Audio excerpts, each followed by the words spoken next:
Episode 12, ladies and gentlemen. Tonight we've got Ben and Joe with us, and we did bring Micah back. Apparently people wanted to hear him again, so we brought him on. I haven't got any messages like that. Mike, you gonna do a solo one now, dude? I doubt that. My solo one would probably be some political rant, and nobody wants to hear that. Oh, it's okay. Everybody needs one political rant every now and then. That's right. Right. Yeah, so tonight, obviously, as we mentioned to you guys, we're going to be dealing with the Muary Island incident, which I don't know how you guys feel. This is why we brought in you two. First of all, if you guys did not know, this particular incident is so complex and spreads out in so many other ways. So we had to bring in two, not one, but two doctor scientists to deal with it. So tonight, Joe and Ben are going to be bringing their expertise to the table here. So, Micah, first of all, did you read much on this case? Do you know much about this at all? No, I just read briefly on it. To be honest, I didn't look too far into it. I read enough to know that it sounds pretty sketchy, though. Right on. Well, yeah. So that's kind of what I wanted to get, I guess, for you two. I don't know if you guys want to tell the whole story here or how you want to lay it out for them, but.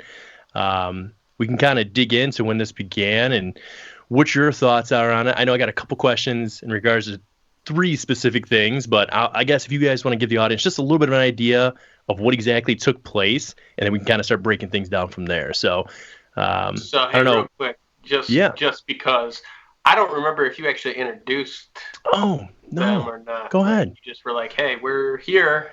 That's true. Well, I thought we did with that's true. I thought we did at the beginning, but yeah. So we're here with the UFO Garage Podcast. Joining us on B.O.B.B, and today we're going to be doing, like I said, the special episode on the Muary Island incident. So that's pretty much it. Oh, there we go. I got it in the background there. Perfect. What's up, everybody? Hey, guys! Thanks so much for having us on your show. Thank you for. Coming on. We've been big fans for I don't know how many years. I mean, what has it been? 10? At least 12 episodes. At least 12 episodes. I don't know. I don't know the numbers, but big fans. We don't need the exact math. No, that I would say that too for you guys. That means a lot hearing that from you guys because I think it was right around. I looked it up the other day. I think it was episode 12 for you guys when I first found you. So it's kind of funny. That was like literally the episode I found you guys on, and you guys are happening to come on this. I would have never imagined being, like 12 episodes in, having you guys on. But really and truly, if you guys have not checked them out yet, you need to.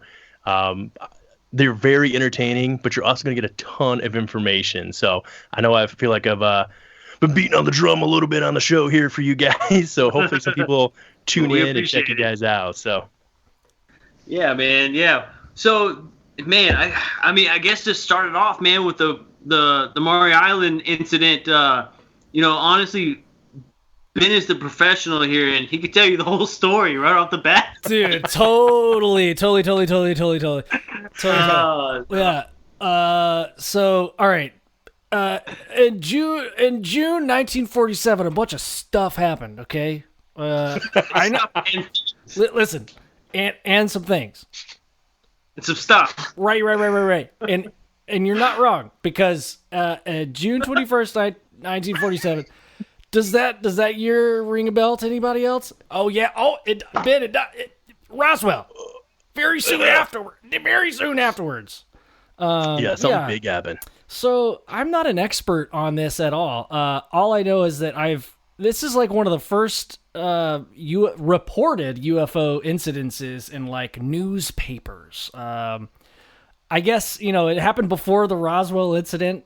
It spawned a bunch of books. Even the guy, Joe, I'm terrible with names, but the guy that came up with the actual term flying saucer happened after this event. Yeah, man. I think what's interesting about this, dude, is it happened. It happens before Roswell, right? But why is Roswell such a bigger story than the Muary Island incident? Yeah. Right. And to me, it's kind of like when you look at the two cases, you kind of have the same kind of fuckery going on, right? They're both shrouded in bullshit. Yeah, exactly. You have government involvement. You've got these random craft that are showing up out of nowhere.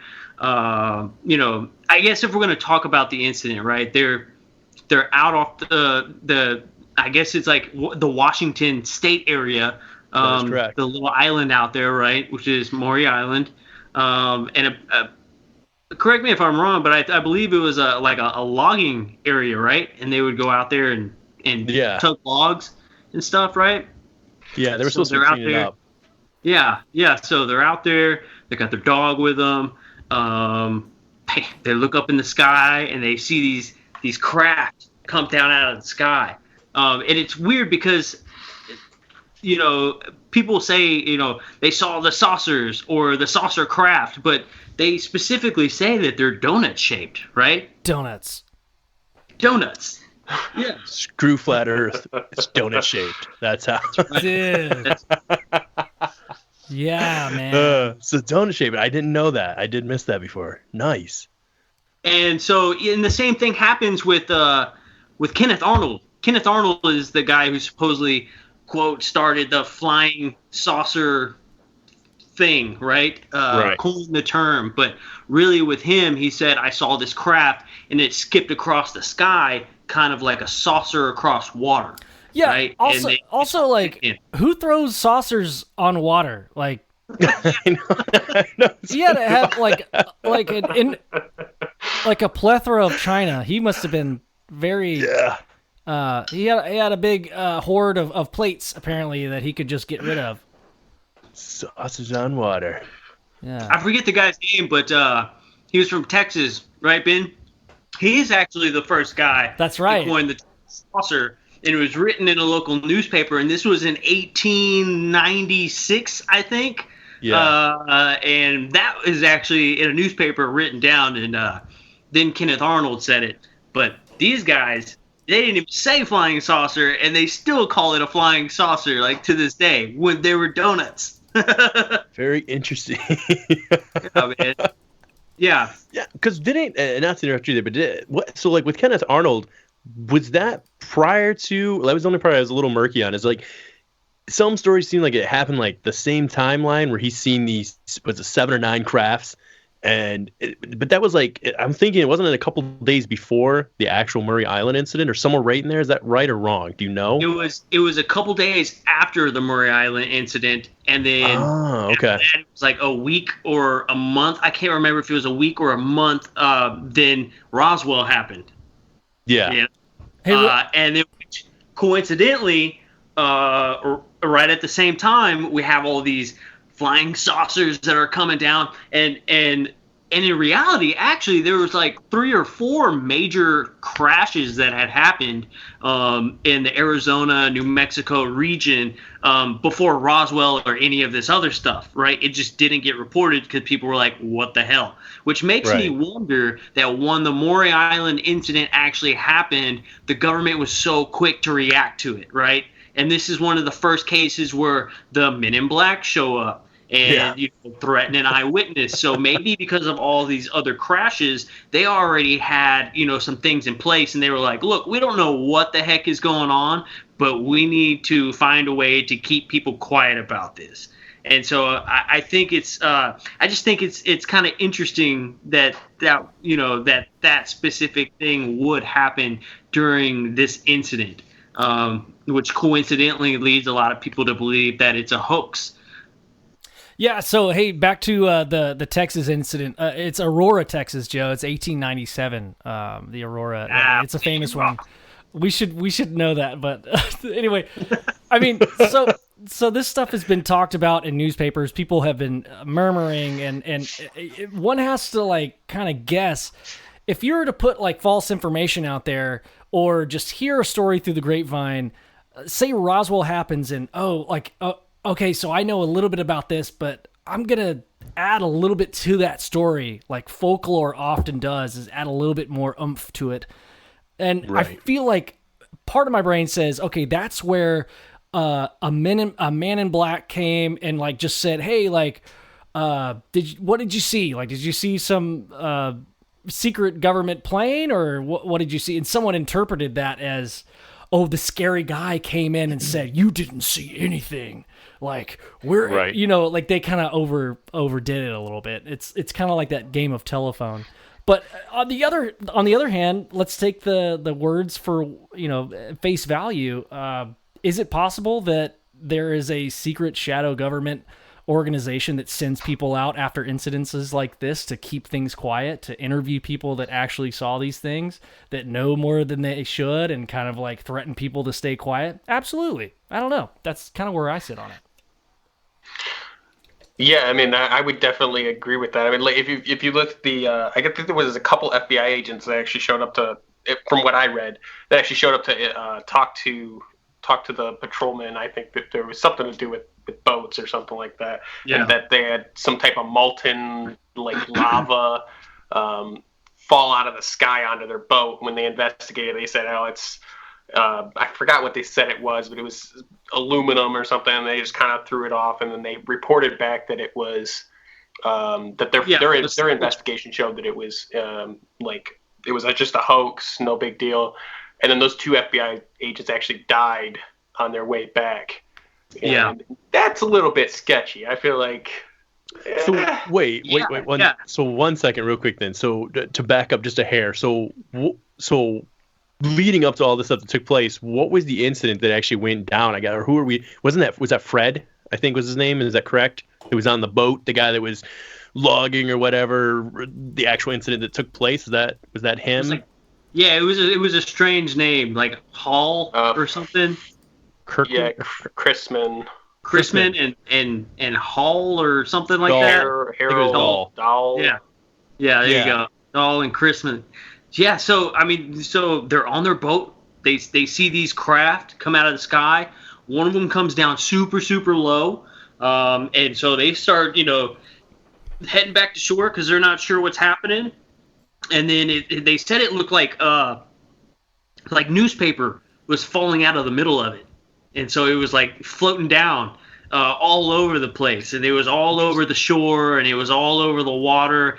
And then all of a sudden another craft came down, and they heard like a huge explosion. And that's when these metal pieces started flying everywhere.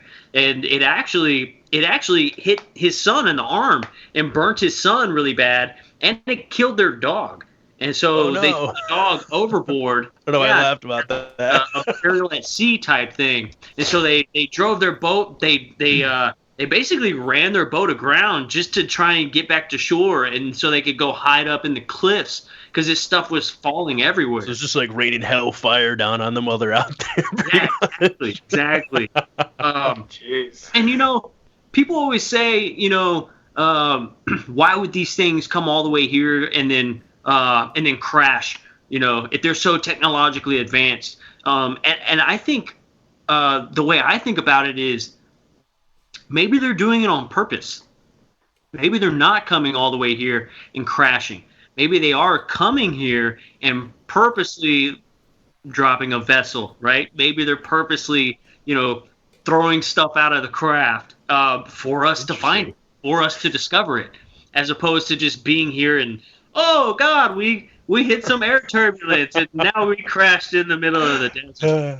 I mean, it's kind of an interesting thing to think about if maybe they're doing it on purpose.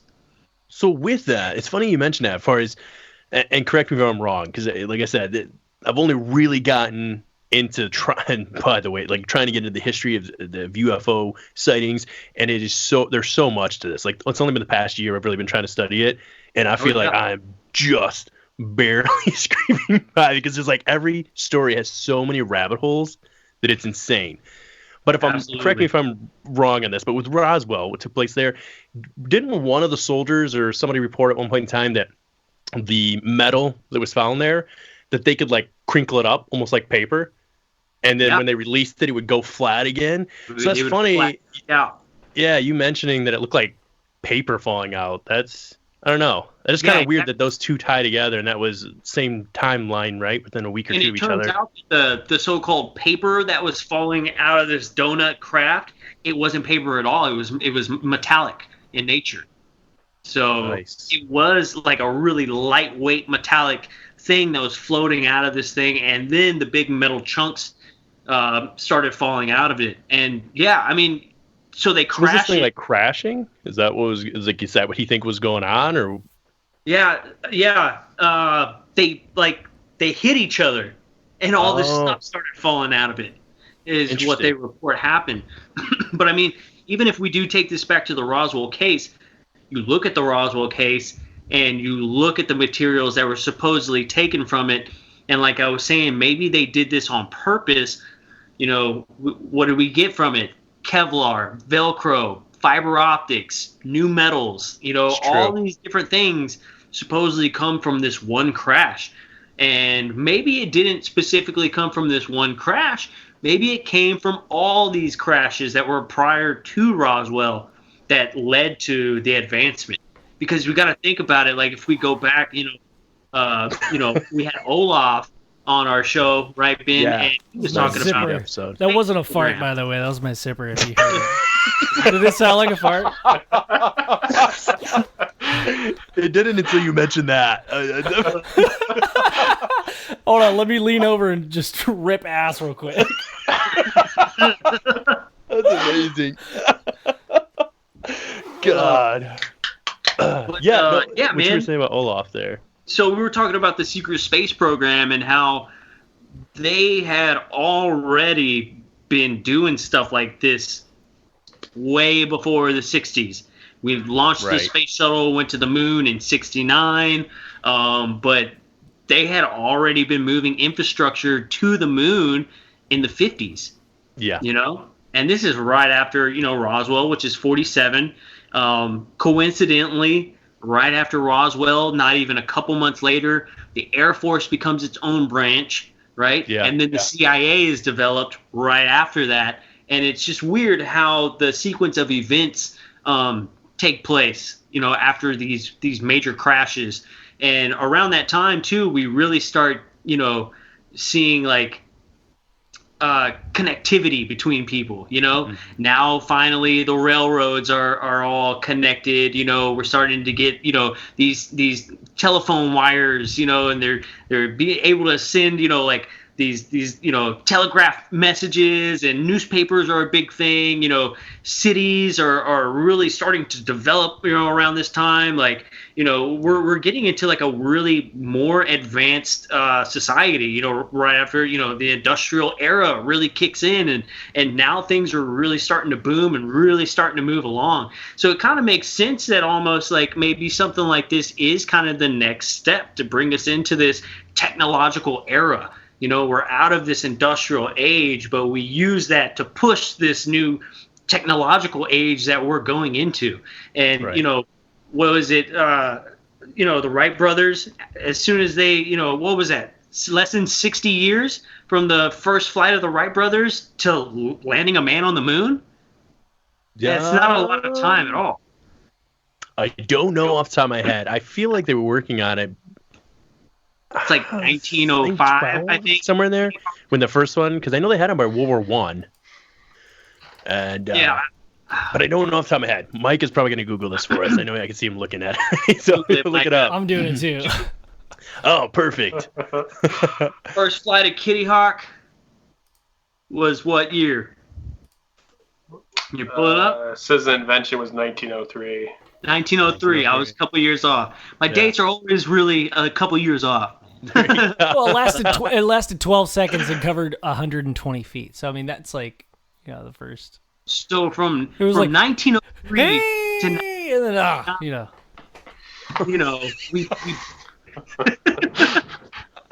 we invented it, and then in 1969 we land a man on the moon. Like, that is fast. That's really fast. Yeah. For that to happen. I know with the story. So if we were to take it, and I actually have to stand corrected because I think I said it was the very first sighting in the 20th century. which isn't entirely true, and I don't want to go into it, but there was an incident that took place over California.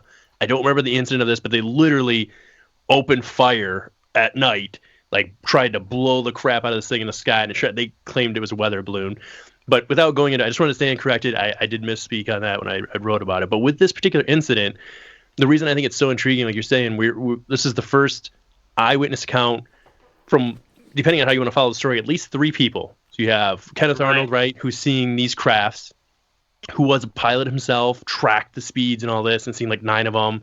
And then the particular incident right there on the lake, so him and his son see this. And then I heard, I don't know if it's true, but I heard that while this is happening, after they run their ship aground, they're getting off. And I heard that he took pictures. There was a rumor saying that he actually was like the first person. We always joke about. They're like, why does no one take a picture? Supposedly, he did attempt to take pictures of this and then took it to his boss. I don't know if you know too much about that and how like the film didn't turn out and there was like radiation involved and stuff. So it was I don't know. It was like exposure. Like there was something wrong with the film. There was spots all over it whenever he tried to show it to people, and so that's one thing that people say, like, oh, well, then it's a hoax, right? But it, like Michael was saying earlier, yes, Kenneth Arnold did come and investigate. There was also 2 Air Force officers. They weren't FBI yet. They were 2 Air Force officers, and the Air Force had just, started to become this thing, and they came to investigate it. They gathered this material up. They have the photos. They've all been contacted by Men in Black, right? And that's kind of like a whole separate issue that we can get into. But it's definitely a second part I want to dig into. Some people say that they heard fire come from the ground that blew this aircraft up. It was a B-52, so it was a big ass plane for just a couple people, and they sent it to pick up all the debris and get all the photos, and then these guys were investigating it, and then maybe is it just coincidence that this is the first on Air Force watch, this is the first death to occur on the Air Force's dime?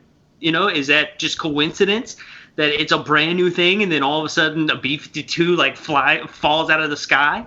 It seems like, I don't know, it seems really coincidental to me that this would occur, and then all of a sudden a craft, a military plane with all the evidence in it either gets shot out of the sky or one of the engines just blows up, right? Yeah, and to be fair, too, this is where, this is like I was saying, it's so funny. I don't know if you guys have obviously had this experience or not. I think anyone who's ever tried to look any of this up has. That, when you're going to research any story, there seems to be there's 3 different versions to all the stories that get printed or talked about. So when I give some of the facts, I'm always like, listen, I'm trying to be as honest with you. That's my biggest thing. I never want to share any information that's not correct. But sometimes you're like, listen, these are the possibilities. So with Fred, or what was his name, Kirkman or not Kirkman, Fred. I'm gonna call him Fred. The original guy who sees it on the boat. It's Fredio. Fredio, yeah. You guys remember Freddy from back in the day? Anybody remember him? He was really annoying on YouTube. No, I don't know where that came from. Fred. I don't think it was Freddy. It was just Fred. Fred. Anyways, it's popped in my head. So, after this incident happened, I guess, where he tried to develop this film, this is the only part I do think I feel like maybe he embellished the story a little bit, because then they said that he tells Dahl that hey, your boat's screwed. I don't know what happened, but it's totally screwed. And tries to show him the pictures, and it said that Dahl didn't believe him, Dahl being his boss, so he's like, let's go look. And they supposedly went back, and then they both again see the craft. So there's a part where that's my only one red flag with the story of you guys probably something did happen for sure, but then I always wonder when some of these stories come forward of sometimes people feel like just telling the truth isn't enough. And I don't know, maybe they did see the craft, but it's very coincidental that they went back and you have 2 guys now have seen it. So that part I found interesting. And then before the 2 gentlemen from the Air Force, I don't remember their names, Brown and Davidson or something like that. Either. Yeah, I think it was Brown and Davidson. Before they got the call to show up, because like papers, he took it to the papers at this point in time, was trying to kind of get the story out there. But before he told anybody besides his wife, his son who's seen it, and then Dow or whatever his boss's name was, the first Men in Black encounter happens where the guy literally comes to his front door and was like, hey, meet me for breakfast. We're going to talk about what happened. Yeah. And they go to this diner, right? And he just like, and from supposed reports, he sits down and there's like no dialogue. They just eat their food, which is, I couldn't do that. Like I could not just sit in awkward silence and just eating. Can you pass the boysenberry? Yeah. And then I guess like nearing the end of their breakfast, the guy looked at him and to quote or something, I shouldn't say to quote off, roughly what he said was, he described to Fred exactly what had happened before Fred even told him. And he was like, this is to prove to you that I know even more than you know what's going on or something along those lines. And that part I thought was like, the Men in Black story is a whole thing. But then when you deal with that of like, all right, so if this guy didn't tell anybody, the fact that this guy was able to give detailed accounts is interesting to me. But it's important to know the other part of that story, like I said, getting you multiple facts. There was somebody who stated that said, supposedly, those two Air Force gentlemen that showed up, that when they showed up in town, they got their per diem, the military per diem. They showed up in town and they wanted to look like civilians. Yeah. So supposedly somebody had said that they just went to some like thrift shop, bought the cheapest suits they could, which were just two plain black suits, and then showed up. But if that was the case, how could have they sat down at the diner with him and been like, verbatim laid out what happened if he hadn't told anybody? Yeah. So there's an inconsistency in the story where I'm kind of like, I definitely feel like there's truths in there, right? But it's like we're picking through the like, what's part is bullcrap. All right, throw this part away. You know what I mean? Like trying to lay out this, and I can never tell if it's by just people being stupid or if it's by design. I think it's by design, man. A little bit of tampering in there. All these stories. When you look at all these stories, like you said, there's like 3 different versions of the story. There's probably a lot of truth in them, and there's probably a lot of bullshit in them. That's why, like, when people sit down and they have these conversations, it's so, I don't know. Subjective. I feel like there's a lot of bickering, like, kind of in the UFO community about a lot of stuff, and it's because there is a lot of bullshit and there is a lot of truth, and we're all kind of trying to sift through all this material and find out what the real story is. And, will we ever really know? Yeah. Probably not. I'd like to add something real quick. Is even the fact that we brought up the Muary Island incident, the only proof that we have is evidence, documentation of military sources. I feel like that's a very specific thing to focus on. It's something that our military is well known to have really great records. Like they have records. I'm not saying they're all right, but they have great records. Going back since the beginning of, even back to George Washington, like the reason why people can tie a pistol that George Washington owned is because they had records of who owned what pistol. Like our military is really good at keeping records. I think the thing to focus on is just an interesting thing, not the only thing, but is that a lot of these conversations come back to what's our source, what's one thing everyone can agree on, and that kind of transcends even things that we talk about, like speculation with science and philosophy. Like, okay, well, what can we agree on? But I think with this topic, a lot of times we come back to what's in the military document or record, right? Again, it's like, we have that. That's the only proof that we have, but what's the record of people telling the story? We have like news outlets, which no one really gets full control over how their news story is told, or somebody has a crazy story. They go to the news and the newspaper wants to sell paper. That's that's the only reason they exist, to sell paper. Like, since the 30s. Extra, read out. Like, come on, dude. Like, they're not telling you the truth. They're selling you paper, brother. And it there's a lot going on with this whole subject. I guess I'm kind of like zooming out for a second, but like focusing on a couple key points. Like number one, the only record that we can always rely on is the military record, and we always look at that as like the ultimate source of proof, right? And we never look at like the people's hand, like eyewitness account as proof for some reason. Like that's just not credible. I don't know. I just thought I'd bring that up. No, that's a good point. Yeah, and with the, I don't know how far off the track we got from the Muary Island event. In my research, like my little bit of research, I think do you guys watch Project Blue Book? They did an episode on the Muary Island event, and it turns out at the end, like their story, which is probably not the most factual story. He was like, I was just trying to get insurance money on my boat, man. I'm trying to make trying to get some shrimp. Could see it, dude. Like, could see it. Fuck yeah, I could totally see that happening. Who knows what their actual story is? And that's why that show is so fun.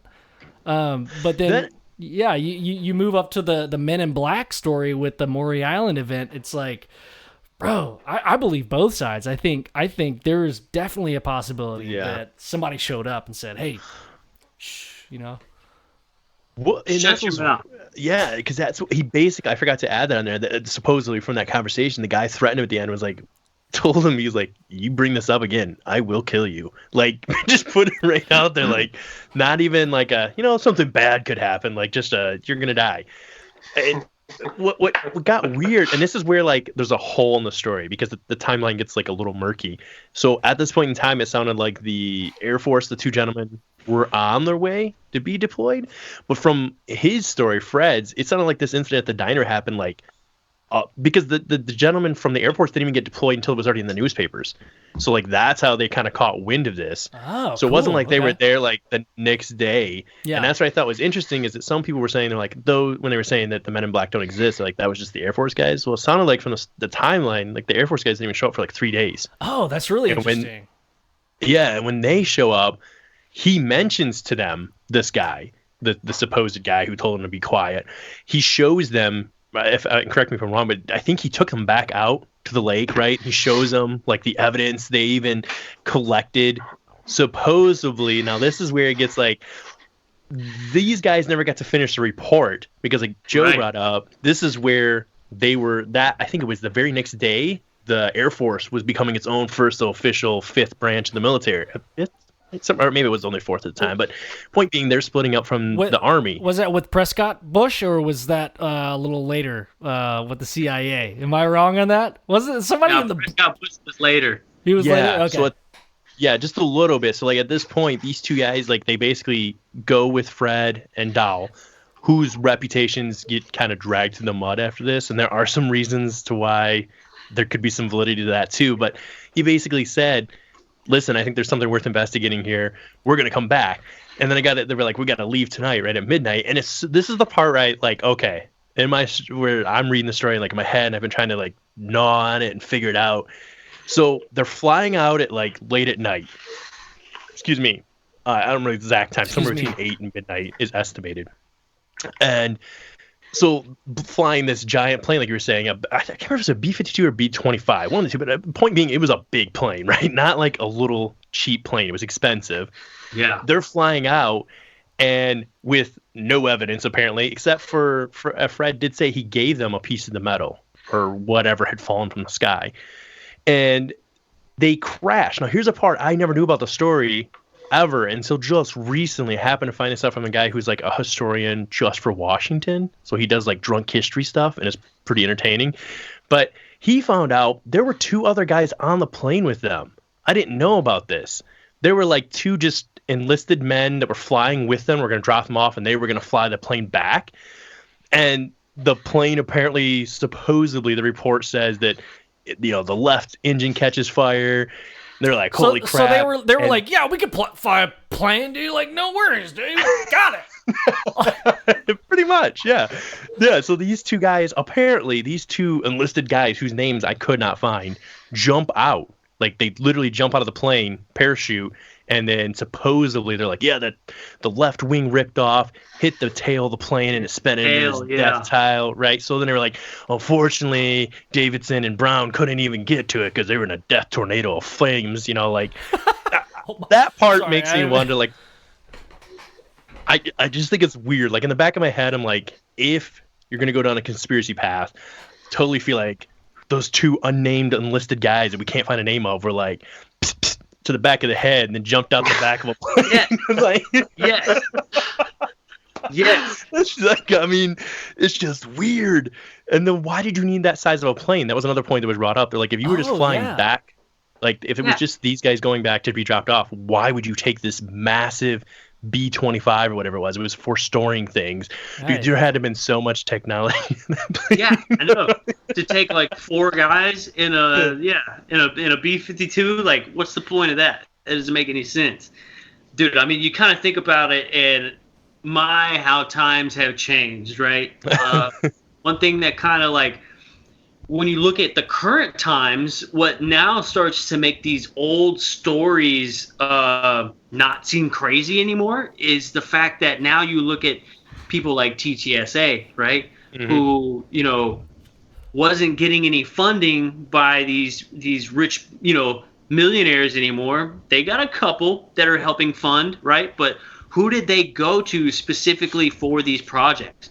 They went to the government, right? And they asked the Pentagon for funding for these programs. Most recently, yeah.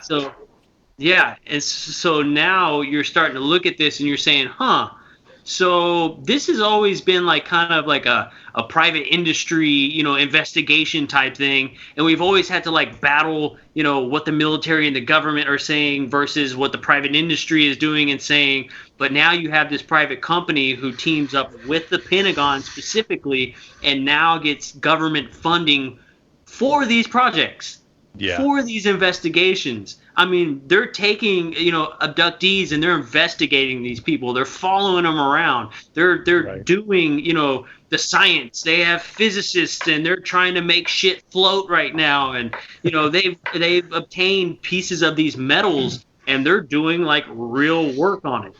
I personally don't think I'm a fan of TTSA, but the fact that now you have this government funding kind of hiding behind a private company, I guess you could say, is starting to bring credibility to all these old stories, right? And they worked so hard to keep it all covered up through all these years. And like, oh, the engine blew up and they crashed, or oh, that was a weather balloon, or oh, those were swamp gas, or those were just birds flying. Like, don't worry about it. Always some stupid ass excuse that they would give, and the public would just be like, okay.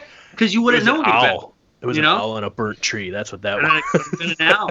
And one thing that kind of makes me curious is a lot of this stuff. What if it isn't? What if it isn't aliens? Right? What if it's ours? Yeah. If you think about in the 40s, if we had something that was shaped like a giant fucking donut and we had 6 of them coming out of the sky, and they just so happened to break down over the, over the ocean, of course the government would come out and be like, hey, you shut your mouth. Don't ever say anything about it. You shut your mouth. America runs on fucking Duncan, and you better believe it. Right. Go back to your home on Muary Island. You look at the Roswell case. You start diving into it a little bit, and you start finding out things on how, back then, special needs children with deformities and things like that, they would, a lot of those kids would be put in facilities. They would be put in mental institutions. These kids would be put up for adoption, and they would be forgotten. And then you start to find out that the government was doing studies on these kids. And, there's stories about how they would actually put these kids in like high altitude balloons and let them go just to see the effects on the human body. Right. And so when the balloon would, come back down, they would do research. They would study what happens to the bodies in high altitude without a spacesuit. That's how they figured out, oh, you can't go to space without a fucking spacesuit. Yeah. Right? This disc, this craft, maybe the reason that they needed 3 child-sized coffins is because they were 3 children, with special needs who were just forgotten about and used in a test, which is something that the government would really want to cover up because it's way more fucked up than aliens coming from another civilization. Okay, so that oh, sorry, go ahead, Ben. Oh, I was gonna go off on a whole tangent. So, well, okay, I'll keep it short. Go for it. I can't remember who shared the 3 Strangers documentary on our Facebook page. Joseph. Oh yeah. I watched it. And I feel like, I don't know if you guys seen it, but it's fucked up. There's definitely like some government shit happening with testing children that are born of schizophrenic mothers. Mm-hmm. I'm not going to put that, if that's true, I'm not going to put that past these tests. I know I'm laughing, but like I'm laughing out of absurdity because, bro, if we could do that, we can, that story, Joe, that you just said could possibly be true, because if who's the forgotten society in America? It's the people with mental illness and especially back then. Yeah. So the children of those people, where do they go? No one cared at the time, and no one. That's really fucked up to say, but let's just think like the weirdest thing is often the truth. So I just wanted to add that. I think too, it's messed up. Going back real quick to the Muary Island thing, which is weird, is like I think most of us feel the government's not very forgiving. Like, try not paying your taxes for a couple of years, see what happens. So these guys, after this, like the crash happened, that's when those 2 FBI guys that you were talking about, Micah, they get involved. The CIA actually at this point in time was getting started, like you were saying there, Ben, and this was like one of their first supposed recorded, where they sent some people out, and they go and look at the scene. They said there was nothing there, as far as like when Fred took them back out to show them everything.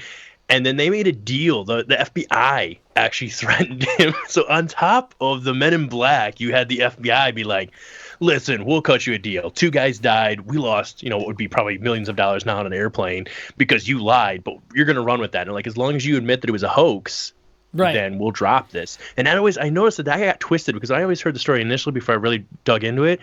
I always thought it was the Men in Black that threatened him and he dropped it. It was actually the FBI that cut them the deal. It was like, we'll let you off on this. We're not going to hold you responsible for 2 guys dying and losing an airplane because you and this guy lied. Run with that, and then we'll forgive you. And I think it was something like 3 years, wasn't until like 1950 when they came forward and wrote a book and stuff, and then it came out like, no, listen, this actually did take place. And it's weird. Yeah, let's not forget, the FBI, the CIA, the Marines, the Army, the Air Force, the Navy, dude, there's no central communication. They're all separate government entities. Let's not forget that, right? No one's saying like, hey, you got the Jameson incident. Okay, you guys you got some field agents. Okay, we're fine. All right, we're good. There's no Slack message. There's no there's so many variables. Especially back in the day when a telephone call was a big fucking deal. Like, hello, operator, tell me, it's a big fucking deal.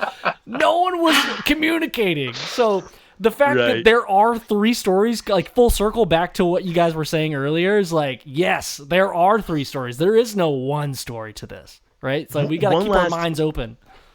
One last really weird, and this is not proven at all. This is from that drunk guy, the drunk history guy from Washington. But I did think it was interesting because I had never heard of this before. Supposedly, Fred's son, whose name I've never found it. Hey, Fred. You probably have to look up.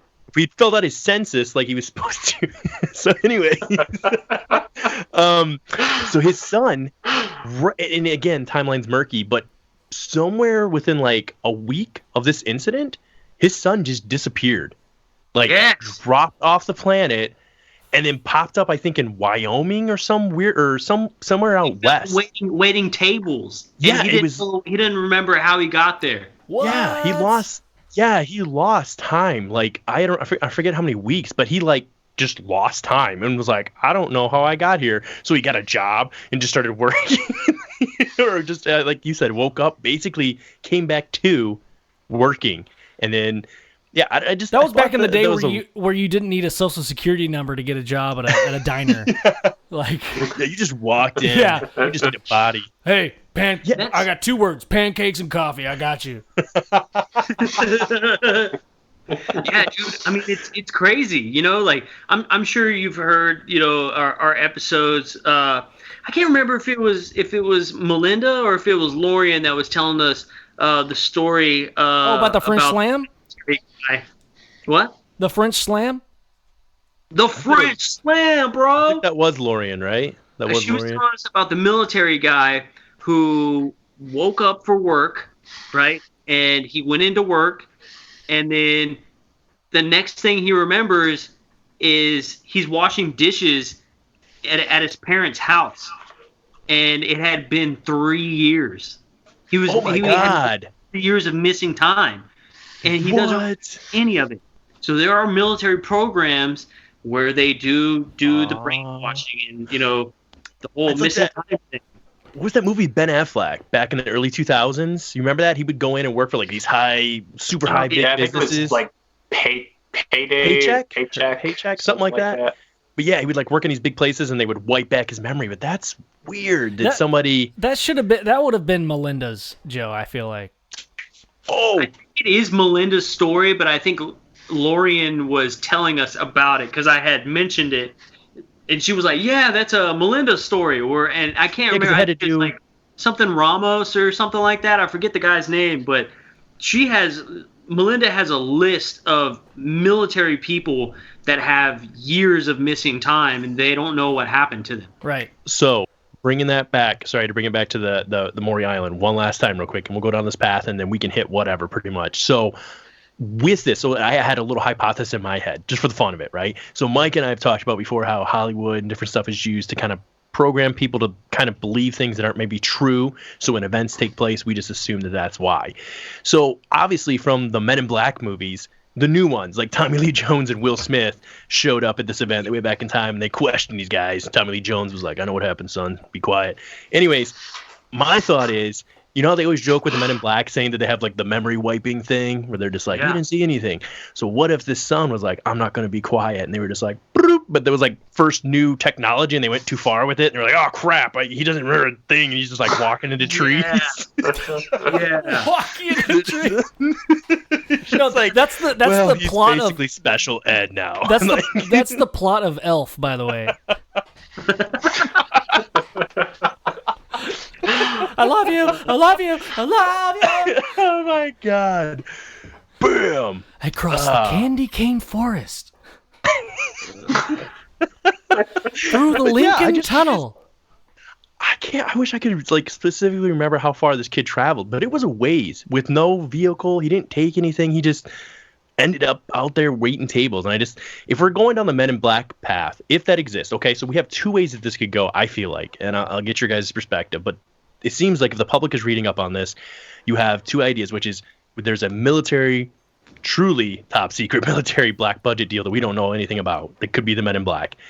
Or there's a civilization of aliens in small numbers that are living here currently who maintain how much we catch up with and what's going on. So where do you guys lean on this? Like, what's your thought on that? Joe, you go first. Man, I know this is taking the easy way out, but I think there's a little bit of both. I honestly do. I think there's a little bit of both. I think there could be a species that wants to tell you things, and there's probably a species that says, nope, not today. You know, I think maybe the military knows a little bit about it. But when we talk about the government and the military, we're not talking about the government as a whole or the military as a whole. We're talking about extremely compartmentalized pieces of the puzzle that the government doesn't even know exists, right? And a lot of this stuff is funded in the private sector. You know, when you look at the Admiral Wilson document, and how, you know, you have the Admiral of the Navy, the top-ranking official, finds out that there's a crash retrieval program, an actual program that retrieves crashes, right? That's a private company, and then goes to the private company and says, hey, I have a need to know at all times. That is my job to know about whatever it is that you're working on. And that company said, sorry, man, you don't have a need to know in this case. We're a private company, and you don't need to know about it. Admiral Wilson goes to federal court and fights it in federal court. And the federal court said, sorry, Admiral, there's nothing we can do for you. Right? You know his panties were in a bunch at the end of it. My God. But just the fact that this is one of the biggest he wore Hanes. Out. He seems like a Hanes guy for sure. Hanes?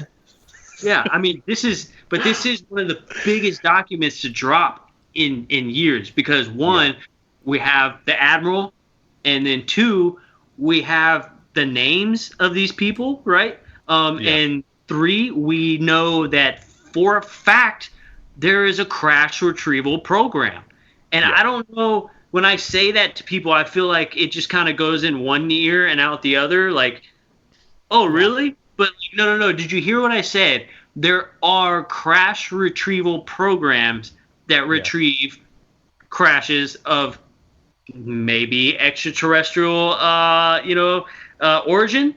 Yeah. Maybe it's some top secret shit that we have that is defying all physics, right? So either way, we got to get to the bottom of this, man, because we know it exists now.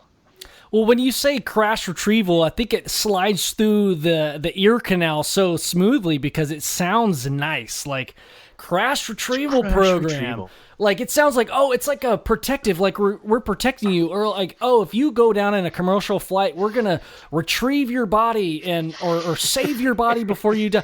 I think people they project their own opinions on it, and that's why people just overlook it. They don't really see the underlying effect, and that's why. I mean, this is going to be fucking lame for me to say, but like shows like Ancient Aliens, the reason why they repeat themselves so much is because people need to be told in any kind of presentation aspect, if they're being told something totally alien. I mean, I'm saying that like... just trying to wipe our memory. Right. Like, dude, I see the blue light, bro. It just blinked. I see the blue light. Joe's like, oh crap, he's onto something. Too much. That's our secret code. I forgot what I was gonna say. I'm kidding. But I'm so sorry. but that's why you need to repeat this kind of stuff, because it is like, it sounds nice and it sounds like, oh, I can grasp that concept, but people just kind of, I feel like, I say people like not in a derogatory way, I'm just saying like in a conversational way. I'm not saying people are dumb. I'm just saying like people need to like hear shit over and over again. You can say that on here because Micah does all the time. He apologizes first, but then he just says they're dumb. Oh no, I know. I love that. I know that. I was following Micah's lead. I mean, it's not that people are dumb, but I mean, you look around at society and we are very conditioned. Yes. You know? That's a way better word. Yeah, we're very conditioned. Sure. Yeah. Maybe I should correct myself in the future. I mean, what is it? Was it Rockefeller that said, I don't want an educated society, I want a obedient society? Right? I don't know. And so you even like get the way that we run schools and things where there's still like industrial era techniques where they use a bell to let you know that it's time to go on to the next class, or you all have to walk in a straight line with your hands behind your back, or you're all sitting at a desk facing forward, paying attention to one person at all times. Like it's very like, I don't know, the system that we live in is still so archaic, and I feel like that's why like so many people are like just itching with like for something new, just for the simple fact that we're not those kind of people anymore. We've completely changed, and you see a lot of like free thinkers starting to appear, today. so funny you mentioned that, because there was a guy I still work with, Brian, and him and I had this exact conversation about the fact that, okay, so people probably don't know this about us. Yeah, what up, Brian? Brian Zink. He'll let me say his name. He don't care. Now he'll probably contact me like, bro, stop. No. but Brian, what's up? He was a former Marine, right? And obviously the military has a very specific way of, this is how you do things, right? And you don't question, right? In the military, this is the way of the highway, right? But people may or may not know. The highway is a court-martial. Yeah, the highway. Yeah. Just honorable discharge. So Mike and I were homeschooled for a little bit, quite a bit actually. So for a little bit, most of our life. Now it makes perfect sense. Here's what happens. Here's why I don't like telling people. A year. Yeah, that's true. You went for half a year. I went for like 2, bro. Suck it. I mean, sure, it was the first year twice, but still, I went. Anyways, because here's the bad thing. If you tell somebody you're homeschooled, this is exactly what happens, all right? Immediately, when I told someone I was homeschooled, especially growing up, they're like, oh. And here's what's happening in their head. There's 2 thoughts. Either they're like, he's a super genius. Oh, and then when they start talking, you realize you're not a super genius. They're like, children of the corn. And that is the very next time that they go, you're the super genius or children of the corn. But what I will say is, I found that, especially when I got into the workforce, I had a little bit of, still have struggles with it sometimes, but especially when I first started, I had issues with, like, when someone would say how something was done, I would see other people just, okay, and that's what they did. And they wouldn't even try to think to not question it as in, like, well, why? But, like, I know why is, like, let's make it better. You know what I mean? So just the idea of, like, you're talking about being a free thinker, I think it's harder, like, when we bring up this question of saying, what do you feel about Men in Black? It is much easier for the average person who went to school, was conditioned to think a certain way, to recognize, for me to step out of line, as it were, hypothetically speaking, it's easier to just say, well, that's fake, than to actually have to sit down and rationalize in your head. Like, why did this person say this? Why did these events supposedly take place? And then you get deeper, you think, well, if these things are real, what else is real? And as you get that whole questioning reality, and specifically the front, because I do feel like we live in the Truman Show without being in the dome. Like, there's this whole because it's a donut work. Yeah, I forgot. Yeah, it's totally dang it, stupid, so stupid. So anyways, yeah, the whole I'm sorry, I fucked you up on your flow, dude. I'm so interested. No. Keep going. Oh, no. I was just going to bring it back to the, because I don't think we got your answer out of the Men in Black. We got Joe's, but I don't think we got yours, Ben. No. Wait, I want to keep going on this thought, because I love one of my favorite people. I'm not going to call him out. His name's Eric, but he was homeschooled as well. And we had a really deep, long talk one night. We drank some really nice whiskey and, like, got to know each other on, like, this alien level, right? Like, he's my brother's friend, coolest guy in the world, but we got deep on this shit, and he kind of divulged a lot of psychological, very, very similar to what you're talking about, Will, is that this construct that we're talking about, it's not just, okay, everybody says the word brainwash, and you think like like the fucking spiral, but you say that as like a blanket term that everybody can understand, and then but it triggers certain feelings, right? But let's think of a different term. It's conditioning, because what you brought up, Will, is that you have the structure of, if you go out of line and say, hey, teacher, like, the square root of -1, okay, no one's ever going to get there based off of anything you're teaching us. That's like the hardest question in math.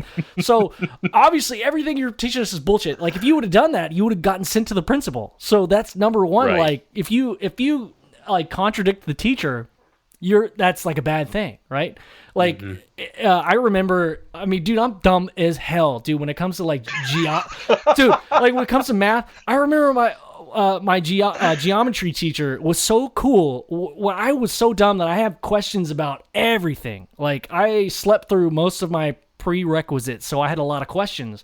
So I had a lot of whys, and she was like, "Hey Ben, like, yo, you're fucking up my flow here. Stay after class, and I'll answer that shit." So I did, and in a way, like, I remember telling Eric, bringing it back to Eric with the homeschooled stuff, he had a lot of whys. Like, why the fuck do we need to know the area of a prism, of a pyramidal, whatever. So I mean, I get that, and I guess my point is that it is the Arab and Pythagoras. But Pythagoras theorem. By Pythagorisms. You're talking about that Pythagorisms. But like it comes back to that it's conditioning. It's not brainwashing, but we are. I think if people can kind of grasp that is happening, that we are being conditioned to learn and speak in a specific way when we're talking about real things that we all agree on, which is science and math and history. Like there's a way that we've been taught to understand things, and that kind of like sets those roots when we're talking about this subject, when there's all these questions and all these endless loops.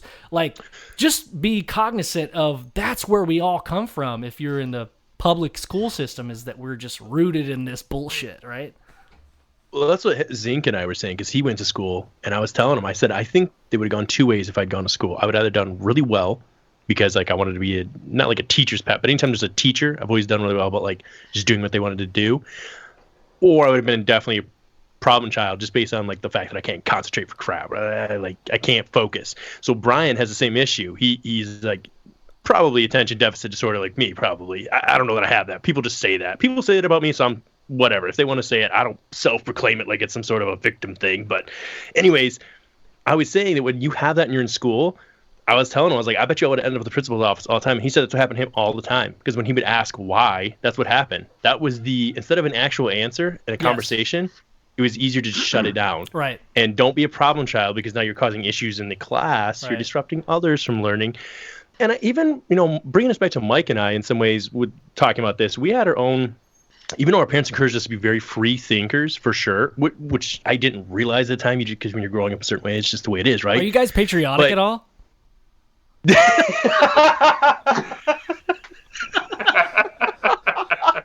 I'm sorry. I'm sorry. No. What makes you think that? I don't understand, Ben. I have no idea. So we grew up in a very religious home. So God, like being like a non-denominational, very Christian-focused home, like, no earrings, no pants on ladies, nothing like that. Like it was very, very, very strict. Okay. Yeah. So the idea of even having no pants. Oh yeah. No garment. Pants, you said on ladies. Yeah. We were allowed to wear pants. It was weird. Nobody was wearing pants. It was a weird religion. No pants on ladies. Yeah. Okay. I've seen that. Yes. All like the long skirts or the long dresses. They're called capris. Yeah. Capri. Oh. So, point being though, there was a lot of freedom, but when it came to, and not all of them went this way, now we're getting down on religion, but like when it comes to religion, that is one that I think is interesting too, because whether we want to accept the fact or not, and all religions get lumped in together, but they all have to admit, they all say basically like 2 to 3 core things, which is my religion is the only one that's right. Yours is wrong. Some go as far as to say, if you disagree, we're going to kill you. And then number 3 is like, don't question. Like, you do this, this, and this, and we don't try to worry ourselves about the rest, which I understand the rabbit hole of going down. Like, right. Is that I just told you, is that a White Claw? Fuck yeah, it's a White Claw. You kidding me? They're delicious, dude. Ain't no laws when you're drinking claws, baby. That's right, baby. No, everybody gives me crap about the beer I drink, and I don't even care. Oh, he downed that. Wow. That gave me first broner of the night right there. Oh, Jameson. But yeah, bringing it back to this with the alien topic, we were always just basically told, Mike, I don't want to speak for you, but basically the assumption we had was that any sort of alien thing or UFO was just an unidentified flying thing, was an angel in disguise and misunderstood. And it is very interesting when you go through, if you reevaluate the Bible and with those teachings, if you were to reevaluate it with that idea of it possibly being an alien or a spaceship, there are some weird questions. There are gray areas where you're like, well, we don't have the answer. And for people that don't want to even sit down and have that conversation, I always find that interesting. So like when it comes to this kind of stuff, that's why I said I'll talk to anybody about anything. That's the main focus of the show, is that the idea of having conversation, the fact that that's being shut down on so many fronts for people, I don't know. That's a dangerous slippery slope when we start saying you are not allowed to talk about that. It's no longer a conversation.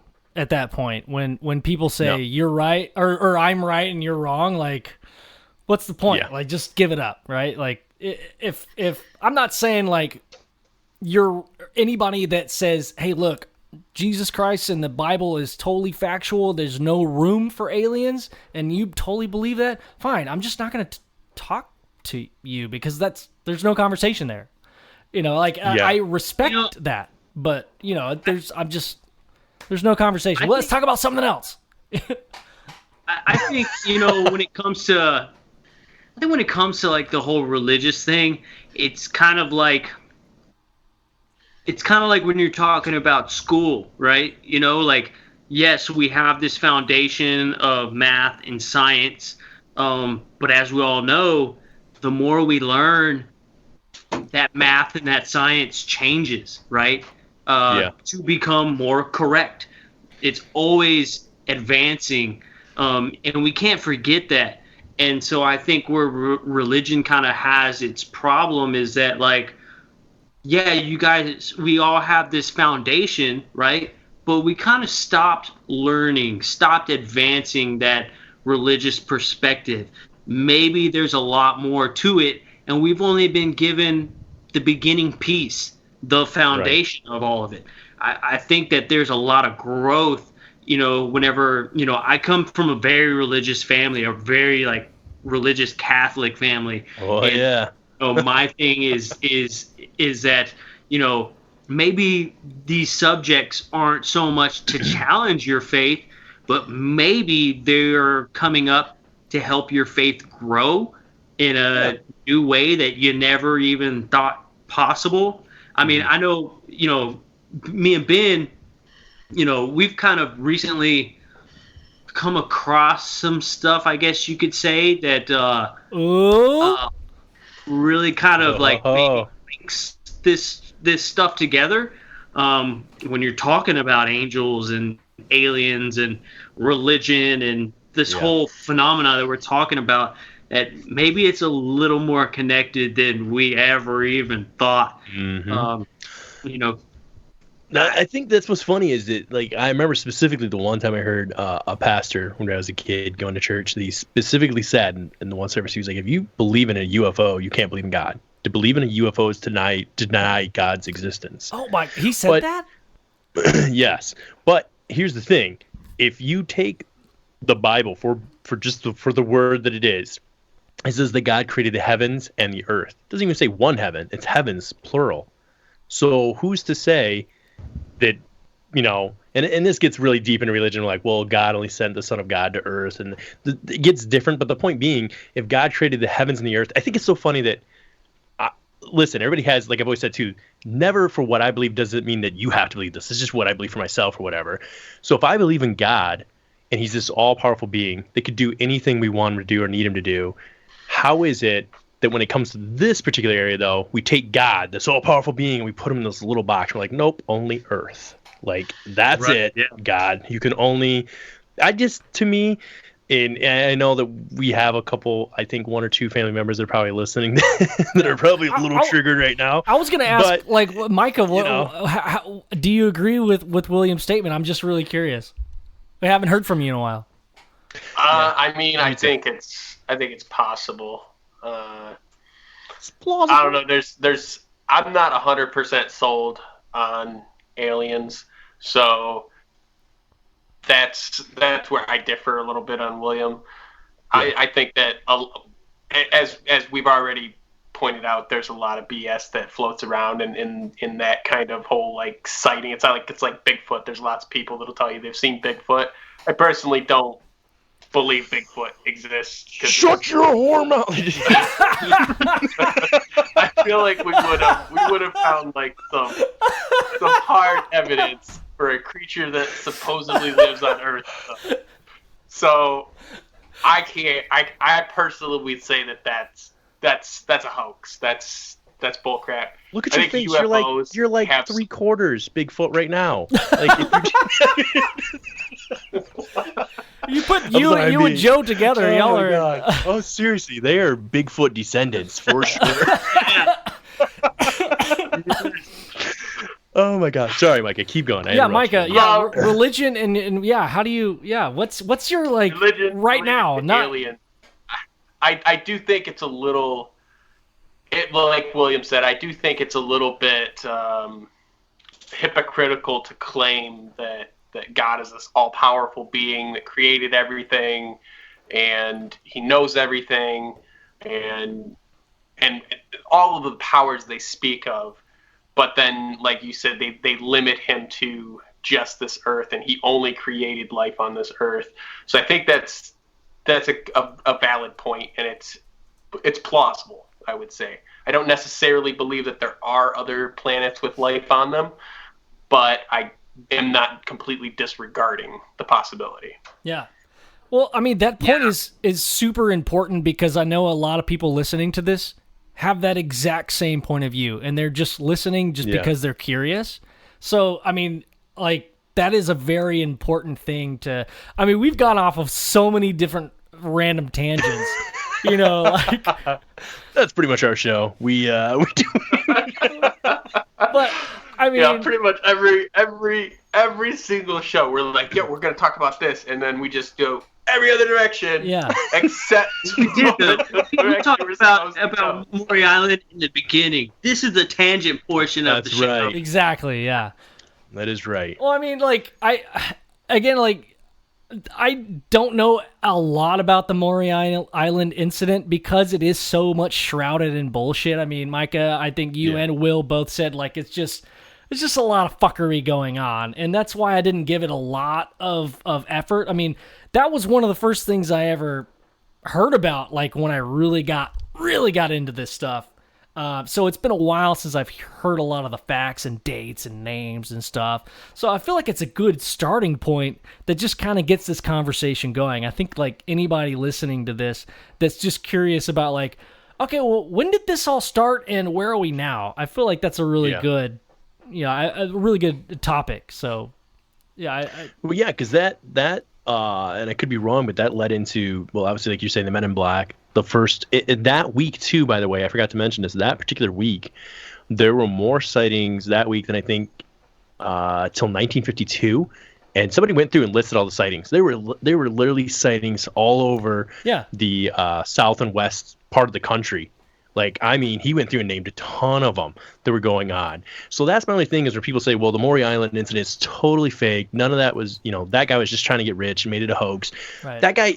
There are some questions to him because, like, he claimed to have fought his way out of a cave, like, against little, like, gremlins and stuff at one point, I think. And he also, talking about Fred, and he also mentioned that he got investigated. Somebody mentioned his name with the Kennedy assassination. I saw that come up. So, like, it's crazy that this guy had, like, a really romanticized kind of life, apparently. Like, I mean, so bro, to that point... What if it's Terry Wrist? Oh. What if it's Cinnamon Terry, dog? Cinnamon Terry. Who is Cinnamon Terry, dog? Oh, damn, playing the bongos. Micah's sitting here. So he's never watched the show. I'll send you later, Micah. I'll show you something to watch. So so to me, though, with that, even if you were to say, well, Fred is not, like you said, Ben, if you're listening to the show and you're like, all right, where do I start? And I'm seeing a lot of things they're saying this guy's faults. Just take the other things into account, like you said, which is the military trail. We always try to base as much as we can on a document of some sort. The Air Force being formed, this led into Project Grudge, the first ones, before getting into, lead into Project Blue Book. So the military took this serious enough to whether if it was ours, if it was our technology and we did something, why all the investigation and why so many reported sightings, So I that's my only thing where, like, I can see some parts that were embellished in the story and maybe made a little more than what they were. But for me, I think when it comes to the Men in Black part where a guy sat down in a diner, if that part is true, if that actually scared him enough and sat down and told him the facts of what happened without being there, that's weird. And then number two, all the other sightings. For me, I'm like at least 80-20. I think like 80% of it, like, it happened. He saw it in craft some sort. I don't know if it's the details of what are explained, but 80% of me believes that this did kickstart some things going on. Yeah. And That's kind of where I'm at on it. And when it comes to the Men in Black stuff, I think it is, that's a scary path. Like I barely touched on that, but the little bit I looked at, dude, those are scary. Like, have you looked up Men in Black stories at all? Any of you guys? Yeah, I mean, there's multiple videos. There's only like 2 really awesome videos that I've seen. It's the really famous one where the 2 guys that are really tall walks in, and the one me and Joe did an episode on, or we started an episode on, where like the girl like goes into a trance. I don't know. I mean, I've seen that video. That was pretty dope. I'm not saying that was fucking real, but like those are the 2. The only thing that was weird is like what you guys brought up though, is that the guy's like, I gotta get this video out. I've gotta get it. Yeah. I gotta hurry. And he like takes 12 minutes to video, like a 30-second clip. I've gotta hurry, you guys.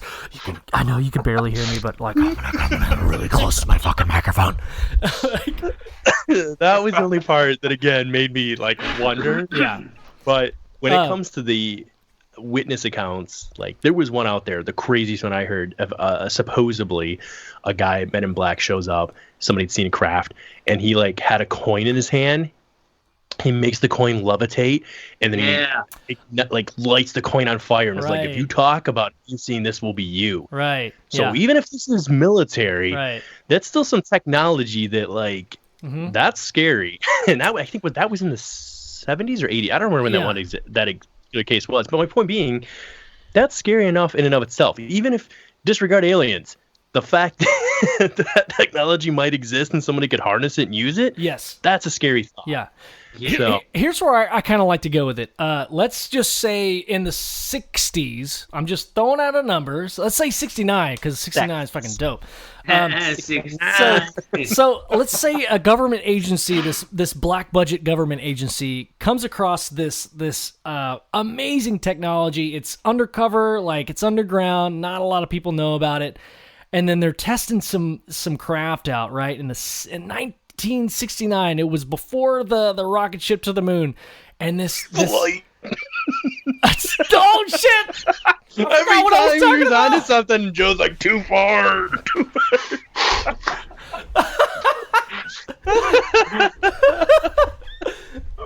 It wouldn't be to my advantage to erase the memories of the people I'm talking to. That's true. Oh my god. Sorry. Ben, go ahead. 69, black budget. Dude, so 69, April 20th, we're testing this craft. Let's just say, dude, us four in charge of this black budget project, right? And like, we're testing this craft, and we know what this shit is. And it just, all of a sudden, because we don't understand the technology fully, just goes off 50 miles to the right, just instantaneously.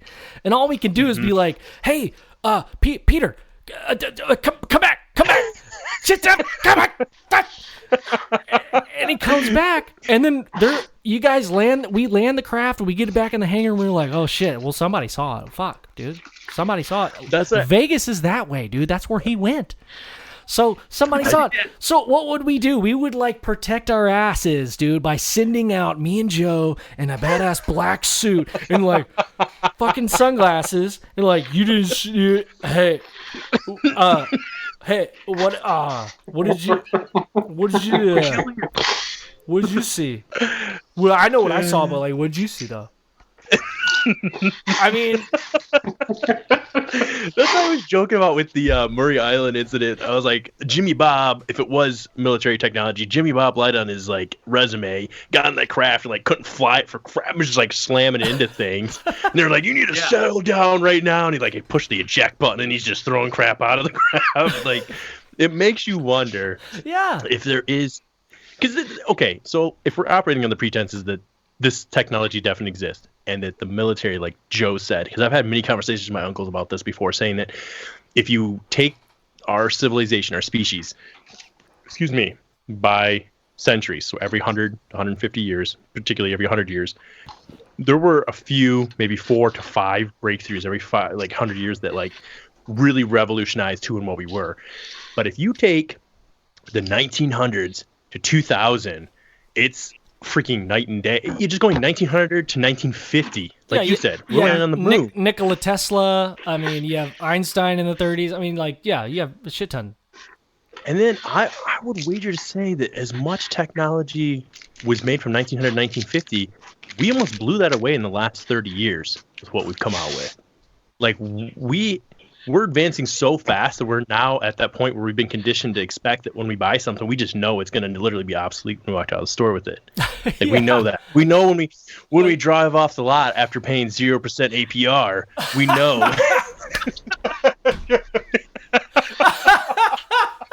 Oh my God! Dude. Your Ford F-150, but no doors on it. Don't do this shit. Hey man, I'll tell you what. I'll say it to you with no windows. I'll tell you how now. Hey, no color. It's gonna just be metal. I'll tell you what. You're gonna when you take it off the lot, you can paint it whatever color you want, brother. That's a part right there. Mikey, you're going to want to go listen. I think, was it episode 29 or 30? Was it 30? It was 29. 29. Yeah, if you go listen to episode 29, you'll understand what just happened. Good memory. But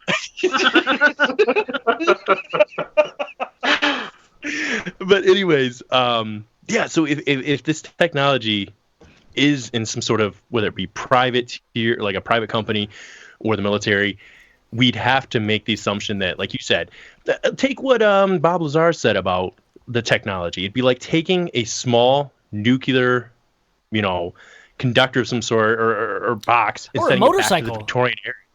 Yeah, like they even said that too with the motorcycle. If you sent that piece of technology back to the Victorian age, you're not even going to start with the idea of how fast it can go and how much torque, like how powerful it is and how many cc's it has. It's just going to be a matter of like, what is this substance? Yeah, is this rubber? What is rubber? How do you it's not even start the engine, right?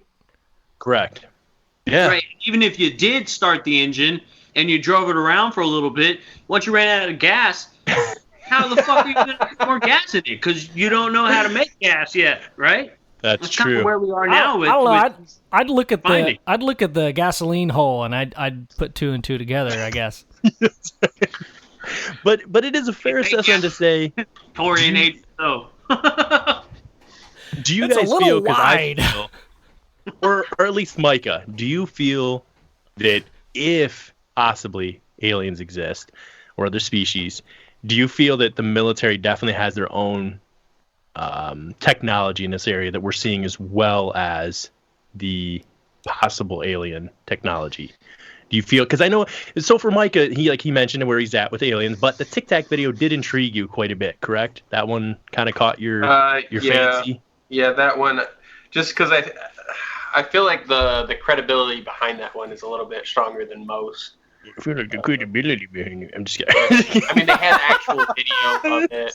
Granted, I mean, that could be completely fake, but... Well, no. I mean, listen, you guys had Gary Voorhees on here, right? Shout out to Gary Voorhees, by the way, guys. If you don't know him, check out his YouTube channel.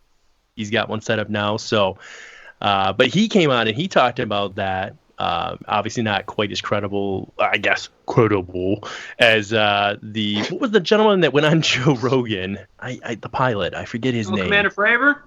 Commander Fravor. Because Micah, you listened to that episode, correct? Did you listen to that one or no? Yeah. And that was kind of Micah's first little bit of all right, you got me. Maybe I can't 100% explain what's happening here. And it is interesting that we kind of need both. You have those that are with this position of being credible. There's some people that need it to be a credible report. And then you have others that I'm not going to help people believe, but then you have some people who just freely believe anything. They could see a shooting star. They're like, we're being invaded. This is it. Here we go. There's. Yeah. No, there's a spectrum. There's a spectrum for sure, but you know what is the most important is that this, okay, let's circle back to that validity thing that I brought up earlier, is that military, everyone goes back to well, if the military says it has to be true. I mean, where else have I heard that? Well, I'm not going off of the military's the military's exact story, going off of the pilot's story in the video that he had. I didn't mean to pick on you, Micah D. I feel bad for saying that. But I'm just saying, in my defense. Yes, the defense contract that you have. Yeah. I would like to just say, that was like I was trying to joke. That was a terrible joke. I don't know. I have no idea what Joe said. I'm sorry, dude. I'm sorry. I would just like to say that for the record, I think, man, we've kind of like, we've heard some incredible stuff. We've seen some pretty incredible stuff. Yeah, you guys yourself have seen some things. Yeah, I think for me personally, I'm kind of past whether ETs are real or not. Yeah. I 100% I think they 100% are. I think where we're at now, or for me personally, is what are they doing here, and what do they want? Right. I think that's where I'm at. I'm completely past. You know, me personally, I can't speak for Ben, but I'm completely past. Yeah, are they real or are they not real? I 100% believe that they are real. I mean, you know, I've seen some shit. It's good. It's good to have both aspects though. Like Micah's aspect, where like I need to see proof. Like you have to have that in any kind of like conversation. Sure. That's what makes this whole thing a conversation. Yeah, totally. And me and you have seen some stuff, right? That you just really can't seen some things.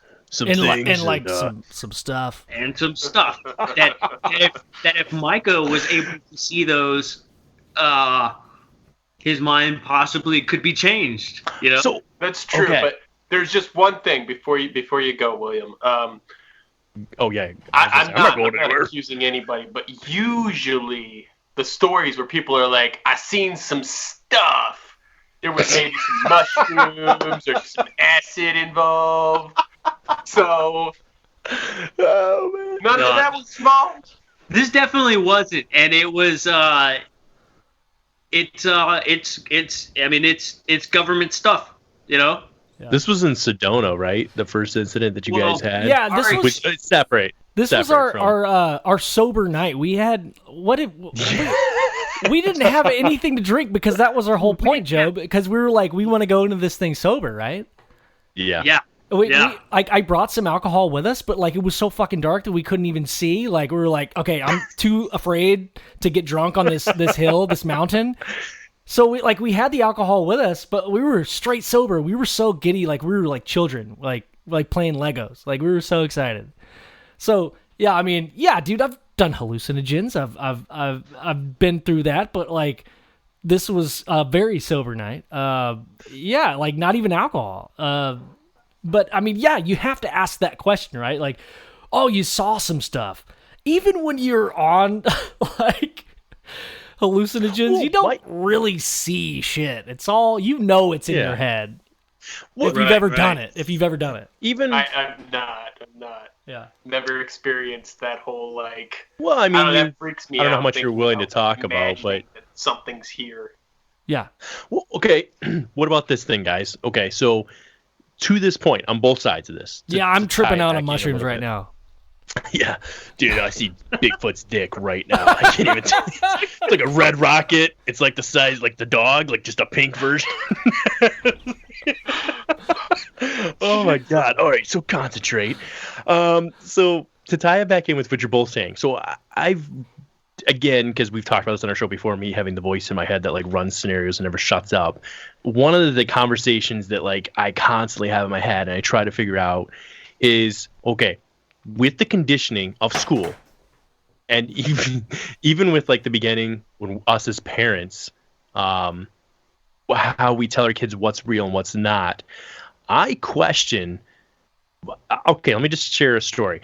When we first moved into our current home that we're renting, we had the kitchen upstairs. I don't know how to explain it. Some people believe in like feeling atmospheres. I don't know where you guys are at on that, or if you feel like you can feel different presence, I guess you could say, or like auras. into it. Yeah.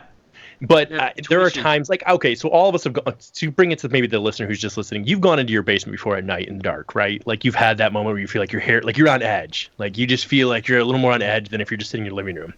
Yes. So Yeah. we had in our kitchen where anytime we went in there when we first moved in, it felt weird. It was weird, and it was only weird at night when we shut off the lights. But what got really weird was that our son, who at the time was like a year and a half old, would tell us that he could see somebody in the kitchen.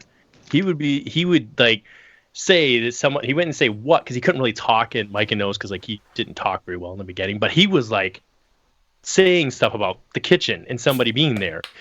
And every time you walk by our dining room in the kitchen, like you could feel like something weird. And the first night my wife had her baby, our second one, she had to spend the night at the hospital, and my son and I are at home. So it's the first night without mom, right? And we're getting ready for bed, and I'm like looking for him. And I just wash my hands in the bathroom. I look over, and he's just staring, but looking up. Like he is looking up into the kitchen. And so for whatever reason, I decided, because my wife had been telling me that the kitchen was creeping her out. I was like, buddy, what do you see? And he looked at me, and he looked back, and he was like, him. And he like pointed up. No! Creepy. Dude, I'm telling you, I've never really been like, I'm really scared right now, but like in that moment, I was like, all right, we're turning the lights on, and like I turned off the lights on, I like got in bed. But my point being, when we're talking about hallucinogens and knowing what is and is not there, we know for a fact that people can, especially with memory, can see things that were not there. Your like brain fills in. But what if we in the beginning do see the different dimensions, just like animals? But we're conditioned when we're telling our parents that we're seeing an imaginary friend. They're like, honey, that's not real. Those aren't real. Exactly. And we condition ourselves down to this weird fitted group of those aren't there anymore because, I don't know. It just always makes me wonder if we're talking about dimensions, which in religion, dimensions are talked about all the time. We know there's like paradise, there's heaven, there's angels, there's hell. There's all these different dimensions. Yep. So what keeps you from tapping in and out? And even throughout the Bible, we know of there was witches bringing people back from the dead, so that King Solomon, or it was King David, or Solomon, one of the brought, it was King Saul, brought back a person who had died so he could talk to him. Like the Bible even specifically talks about people doing this. So I always find it interesting when it, again, going back to the religious thing, when people are like, oh, don't bring up the witchcraft stuff. It's like, it's all throughout the Bible. And I don't know, it always makes me wonder if like, that interdimensional stuff, that's more where I'm getting anymore. Like I'm starting to notice the blend of like Bigfoot, aliens, and ghosts just all being one just giant. Yeah, definitely. Orgy. I don't know. And when you talk about the, like what is it that, what is it that allows certain people to see these things? Accessing different parts of the brain that we don't usually have access to, I think plays a big part in it, So when you do these psychedelic, types of drugs, like maybe mushrooms or LSD, or, you're taking, DMT, or, these oral forms of ayahuasca and things like that, maybe you're actually activating pieces of your brain that you don't normally use, which allow you to be able to connect and be able to interact with maybe these different dimensional states that you normally wouldn't when you're sober. So, I don't always discredit people all the time when they say, yeah, I was on DMT and I saw these 5 beings in front of me or whatever. There's even religious scholars who say that when Moses goes to the mountain and he sees the burning bush, that it could have possibly been the acacia bush, and the acacia bush is one of the only other forms of oral DMT that you can actually take. So if he were to eat from this acacia bush, which is very prominent in where he lives, and he ingested this stuff, yeah, dude, you're going to see a burning bush for sure. Right? And it's going to talk to you. Even talk to God. I would like 2 sopapillas. Also, Mountain Dew Baja Blast. Medium. So yeah, I mean, I don't think I don't think that his story is made up by any means, right? Yeah. I think if he were to ingest this DMT and actually get into a focused meditative state to where he is actually accessing these maybe higher dimensions, maybe it wasn't so much God that talked to him, but maybe there's a possibility that something of a higher state, a higher vibration, was actually able to communicate with him in that state because he himself and his mind were at a higher vibrational state at the time. So, Joe, are you saying his story or history? I'm saying his story. If history is recording his story as that way, and we go back and look at it, we know that the acacia bush is another way to ingest orally DMT, and it was prominent in that area. So think about the way you just described you basically described downloading some packets of information, right? Yeah. I think your description of that is analogous to a computer, right? You have a laptop or a computer that can compute all kinds of shit, right? Unless you're connected to the internet. If you're not connected to the internet, your computer's still really powerful. You could do a lot of shit. Like you could edit video, you could type some shit, and you could do mathematical problems beyond the human imagination. But once you connect to the internet and some Wi-Fi, then you're allowed to download some like plugins and some extra shit, and then now you're allowed to like access this ultimate higher element, this higher dimension, right? I mean, the way you're describing that in the Bible is analogous to a computer connecting to Wi-Fi. Am I right or wrong? I feel like that's a pretty good analogy. No, that's a great one. It is. But Micah, what is your thought on that? I know we've been over. I see you smirking over there, bro. He's talking so much tonight. No, I mean, I think it's possible. But I also think it's possible that it's just all in your head when you're on hallucinogens, and that it's really not there. Now, as I said, I do think it's possible that could be tapping into some type of other dimension where you can see it, whereas like maybe as a kid you can't actually see those. Yeah. And as you get older, your brain just kind of filters it out. Right. Yeah, you're not even seeing it. It's a possibility. My question is the internet there physically, or is it in each and every person's experience? Right. Yeah, because like if everybody can talk about the internet unless you can access it, then you know what you're talking about. Like I'm just trying to I'm not trying to disprove what you just said. I'm just trying to relate to you in a way. Okay, so to put this out there, by the way, Mike, I don't know if I'm doing this or not. Okay, so real quick, because we've talked about this, I've never actually smoked weed. I don't know if you guys have ever indulged in the devil's lettuce, but me? Wait, yeah. What? How dare you? How dare you? This is bullshit. This is bullshit. Profiling, there. Listen to me. What was that sound? Oh my God, who was that? I don't know. It came out of you. I don't think so. It did. So, anyways, so how dare you?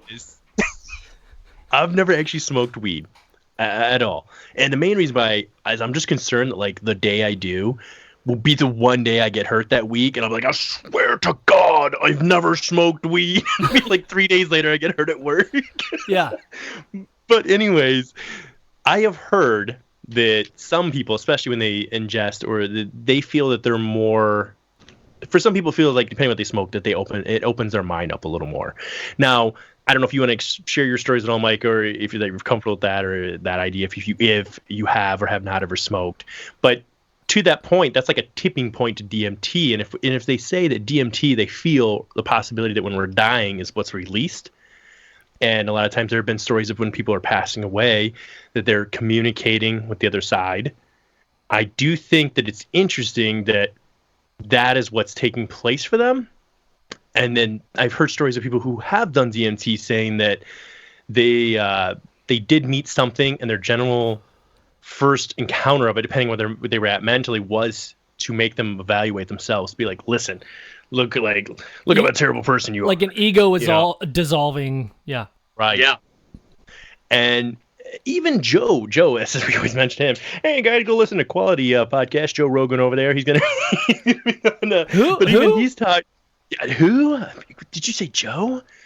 But he's talked about that meeting this entity or meeting something, and I have found a little bit of researched it that almost everybody that's done this has met a entity of some sort, whether communicated with them or not. Some are more than others, but a majority of them seem to have had this experience of meeting something. And I for that purpose, I am intrigued. Now, I've never actually smoked weed in DMT, but if I knew I wasn't gonna get fired, I'm like that, you know what I mean? That curious about it to like just one time, just one time. Yeah.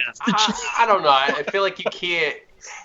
It's hard to get, like, for me, especially when I initially started smoking. And you smoke weed? Oh my God.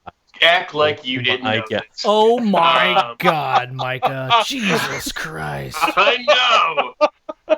The first few times, like, it was vastly different experiences. Like, the very first time I got ridiculously giggly, and I could not physically stop myself from laughing. So that was vastly different. That lasted for probably the first, I would say, month that I consistently smoked, and then they just kind of trailed off, and then it became more of like I don't know. It's what I guess I would describe as like a head high. It's like, yeah, you just have like a different kind of perspective. feeling. You can get it. You can definitely think about things in a different light. I typically, provided I didn't smoke a whole bunch, like if I really, really smoked, probably not going to do much thinking. But smoking a reasonable amount, you definitely get like a different kind of mindset about things. You think a little deeper on what you're thinking about. Yeah, so definitely. Are you saying that you were basically like, you tapped into internet, and the first month you were like the first person to discover the internet, and you were just watching cat videos and think they're hilarious and sending them to all your friends, and then like the final month you were like, best analogy I've ever heard. First popped up, and everybody's poking each other. Yeah. And it just got really freaking annoying. Yeah. Yeah, dude, an interesting thing about it is, like, take the Rastafarian culture, for example. The Rastafarians, they don't drink alcohol, right? But they smoke shitloads of weed. They don't drink alcohol because they say alcohol, it boosts the ego. It makes you not be able to think. It makes you drunk. It makes you disconnected, right? But when you smoke weed, it's a little bit different. It calms you down. It changes your perspective. It brings them closer to God, because it allows them to think. They're more introvert whenever they smoke. It allows them to have a completely different mindset. Like, I know, like, with me, like, when I would smoke all the time, I would get into this mindset of, like, I would almost feel paranoid, but it wasn't because of shit around me. It was because of my own life. It was like, God, I would smoke something and I would be like, fuck, I really need to get this done, or I need to focus on this, or I'm really fucking this up, or, things that I need to pay attention to make me a better person. Those things would bother me, And I feel like it's kind of the same thing, with the Rastafarians. And then when we bring this back to DMT, when you talk about, the shaman, in like Peru and like the Amazon, they drink this, the ayahuasca, which is DMT, but they say that when they consume it, that they are talking to, Mother Earth. Like, that is the rainforest talking to them. And whatever that is, maybe that's their form of God. Maybe, who knows, they have a serious connection. And it's like, you know, the Western world, we think of it and we consume drugs and we're just like, yeah, party, fuck off. America. Yeah, you know, whatever. But Zoloft. when we think stuff comes from and like what it's actually used for, most of these drugs are very spiritual in nature in the first place, you know? Now, if you don't mind my asking, have either of you two, if you're comfortable talking about it, you can either confirm or deny. Have you ever had an experience with either ayahuasca or DMT? And if so, did you have an experience with an entity of any sort? I've done DMT. Yeah. I right did on, bro. Experience with an entity of anything, but I will say that when I took the DMT, colors, man, there was all these colors, and I feel like there was a string on the back of like where my neck meets my back.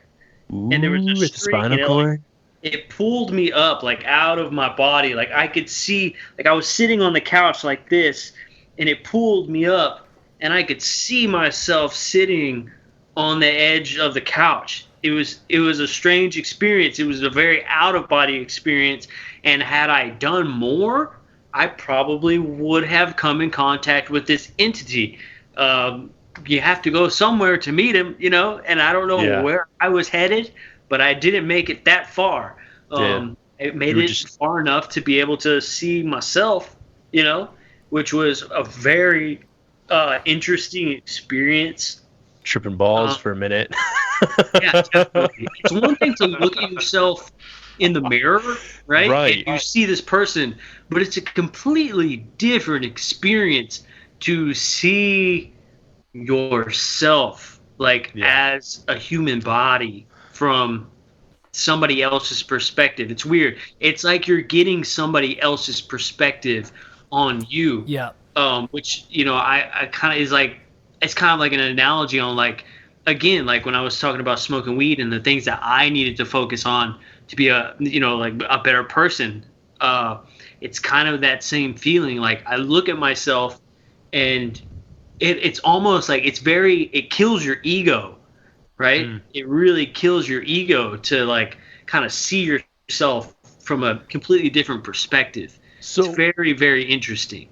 I wonder if I should commit to this now then, Micah, on the podcast, since we briefly talked about it. Should I mean, in your guys' doctor scientist opinions, should I indulge, you know, one time and smoke? Because we had talked about it, because me never doing it, about smoking on the podcast live one time and like recording the experience. Don't do that. And our wives had thought about coming on and like asking me questions while I was high. Oh, no. So No.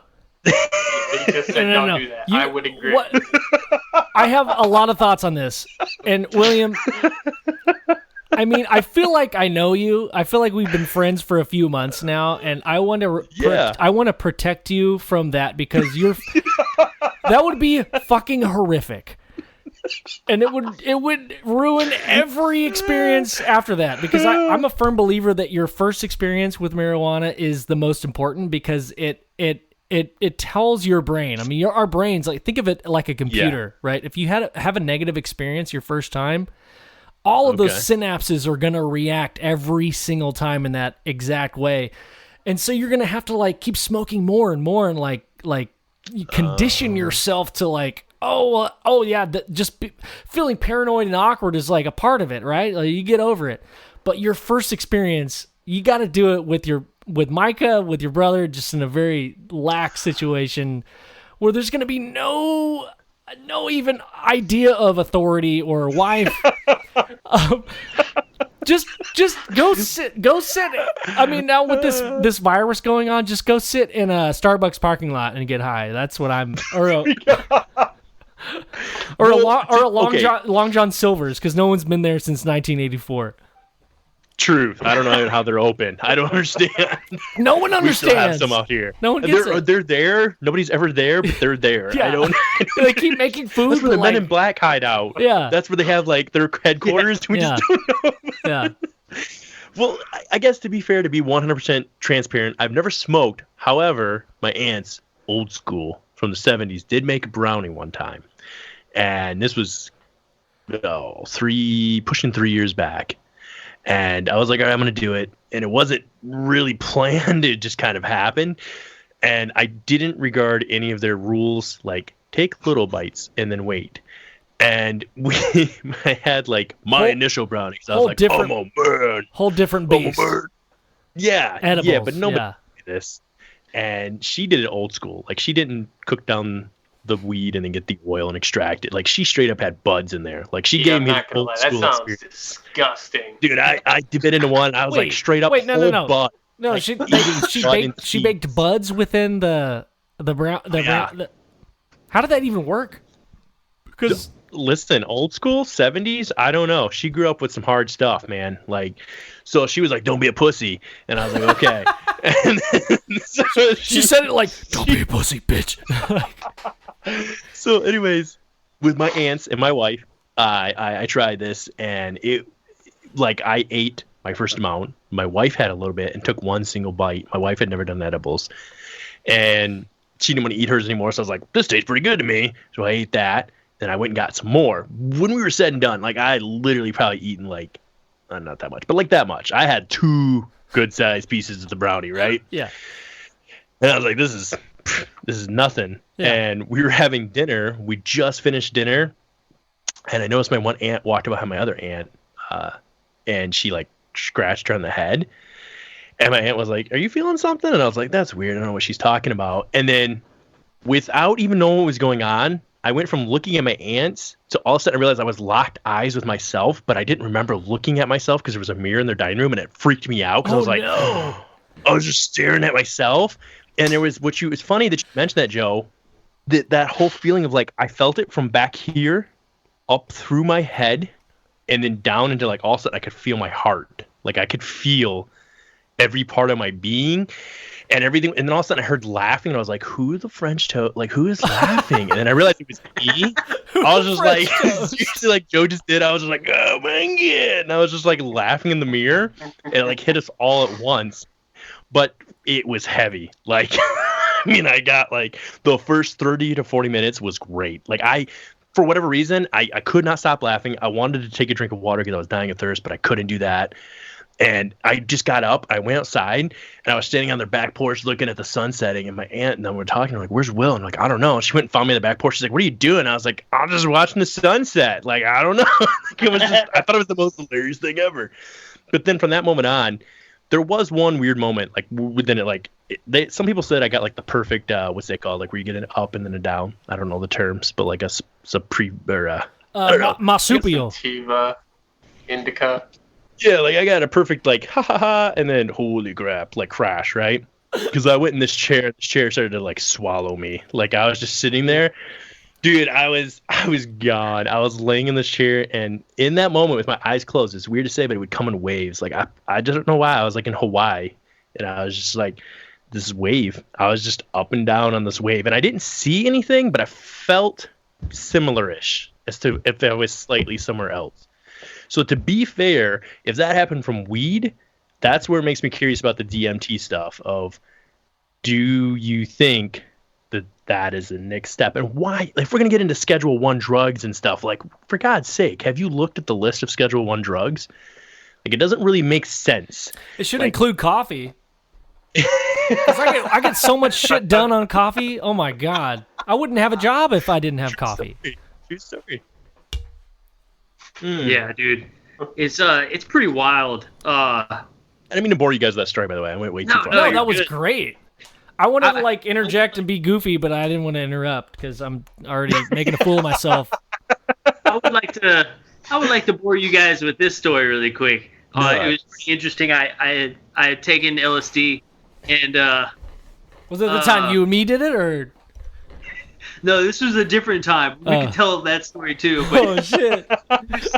The weirdest shit always happened when I would take LSD. One time, me and some buddies all took it, and we decided to go down to the pool at the apartment, and we were like, "Oh my God!" Like we were like just like messing around in the water, and like it just felt so crazy. Like it was man, we were up, bro. Like we were like on a whole new level. And this guy comes walking in, and we're like, oh shit.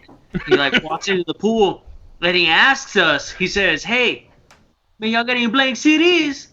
And and at the same time, we all checked our pockets. Like, my god! Nah. And we all looked at him. We're like, "No, we don't have these CDs." We all checked our pockets. Like, You would think that we would. You would think that we would have blank CDs, but we don't at this moment. Sorry, sir. I don't have any of them here. It's so funny. Oh my god. Yeah, and then me and Ben, we took it. Yeah, we tasted blue. Had, his guitar pedal board. It was out that night. We were jamming, and then we threw on this Led Zeppelin DVD, and like we turned the lights out. And dude, Led Zeppelin was just pumping, man. Like we were just having a good old time. It was so intense. And then we started looking around, and this blue light on his pedal, and like Ben was like, dude, he was like, I can like taste that light. I can taste it. It tastes like blueberry. The snozberries taste like snozberries. Because LSD, what it does is it crosses all the synapses in your brain. So it crosses all of these like feelings. So like when people talk about like I can see music and like I can taste colors and things like that, it really does that to you. And then we also went to the pool and we just dipped our fingertips in the pool for like an hour and a half. We looked like a bunch of weirdos. The only people out in the pool. We're like Beavis and Butthead. yeah, pretty much. But Oh my it's all god. perspective, man. I mean, some people think this stuff is evil, and whatever, But if they've never tried it, like never tried something, man, just don't have an opinion on it, Yeah, I think of like politicians trying to like pass bills and like to make some shit illegal. I would like that politician to experience in a nice setting experience one of these, like have it be magic mushrooms or LSD in a very light dose. Anybody that's passing a bill that's making it illegal for you to experience this as a human, like I feel like we all have kind of a right. Like I fall in the line of Maps. I mean, like from Joe Rogan, Maps. I mean, dude, the idea that we can't just go out and consume something is because it's illegal is kind of dumb to me. I think there should be regulation for sure. I think there should be like an age limit, I don't know if it's 21 or if it's 30, but I feel like, there has to be some kind of construction of the mind, like some sound construction of the mind before you try some of this mind altering stuff. But I do feel like it's important, and the people that are passing these bills have never experienced these experiences. So why the fuck should they be passing bills on something they have no idea about? I don't know. Yeah, I mean, nobody should have sovereignty over an adult's body other than that adult. I understand that there's substance abuse, and abuse is bad, and we can all across the board agree that it's bad. But why is it bad? Well, because maybe they could kill somebody. Okay, well, there's already a law about murdering people, so why do you need to add another law on top of that? Like, that's already a thing. Like, you can also, I understand. You can also argue that you can abuse yourself by eating shitty food, shitty drive-through McDonald's We're food doing every that day. way more than anything, right? Absolutely. Like I'm self-evident they've already tried to pass laws on that. So I mean, like, absolutely. When it comes to like, you can kill someone else, it's like bad. But when you can kill yourself, it's not even thought of. It's a gray area. So real quick then, I love that you guys, without me even being here, brought this to, I'm assuming, politicians and they're voting on drugs and stuff. So I have two thoughts on this. One being, we all know that cannabis, I'm sorry, wait, did I use the right term there? What was it called back in the day? It was called cannabis, right? Well, back then they called it marijuana because they wanted a fear-mongering campaign. So Correct. Sound Mexican. Yeah, before so, that like, though, just- those Mexicans. Before that though, before that, hemp. Thank you. That's the term I'm looking for. I don't know why I called it cannabis, but when it was hemp and it was used for all these growing materials and all this stuff in the country, that was a common. Like there were factories for hemp. Like it wasn't a negative connotation. The Ford And then, Motor like you said, Company, the Ford Motor Company made its first shell for one of its first shells for its car out of hemp because it's such a durable material. And I can't remember the guy who it was, but wasn't it literally a debate over the paper company? Like he was producing paper, and then it was like some sort of argument where he realized it was going to be cheaper for the hemp, so he made all those negative connotations about black people and Irish and Mexicans. Yeah, the textile industries that they were involved with, oil. I mean, you look at the oil companies and who runs oil. You look at the textile, the paper industries.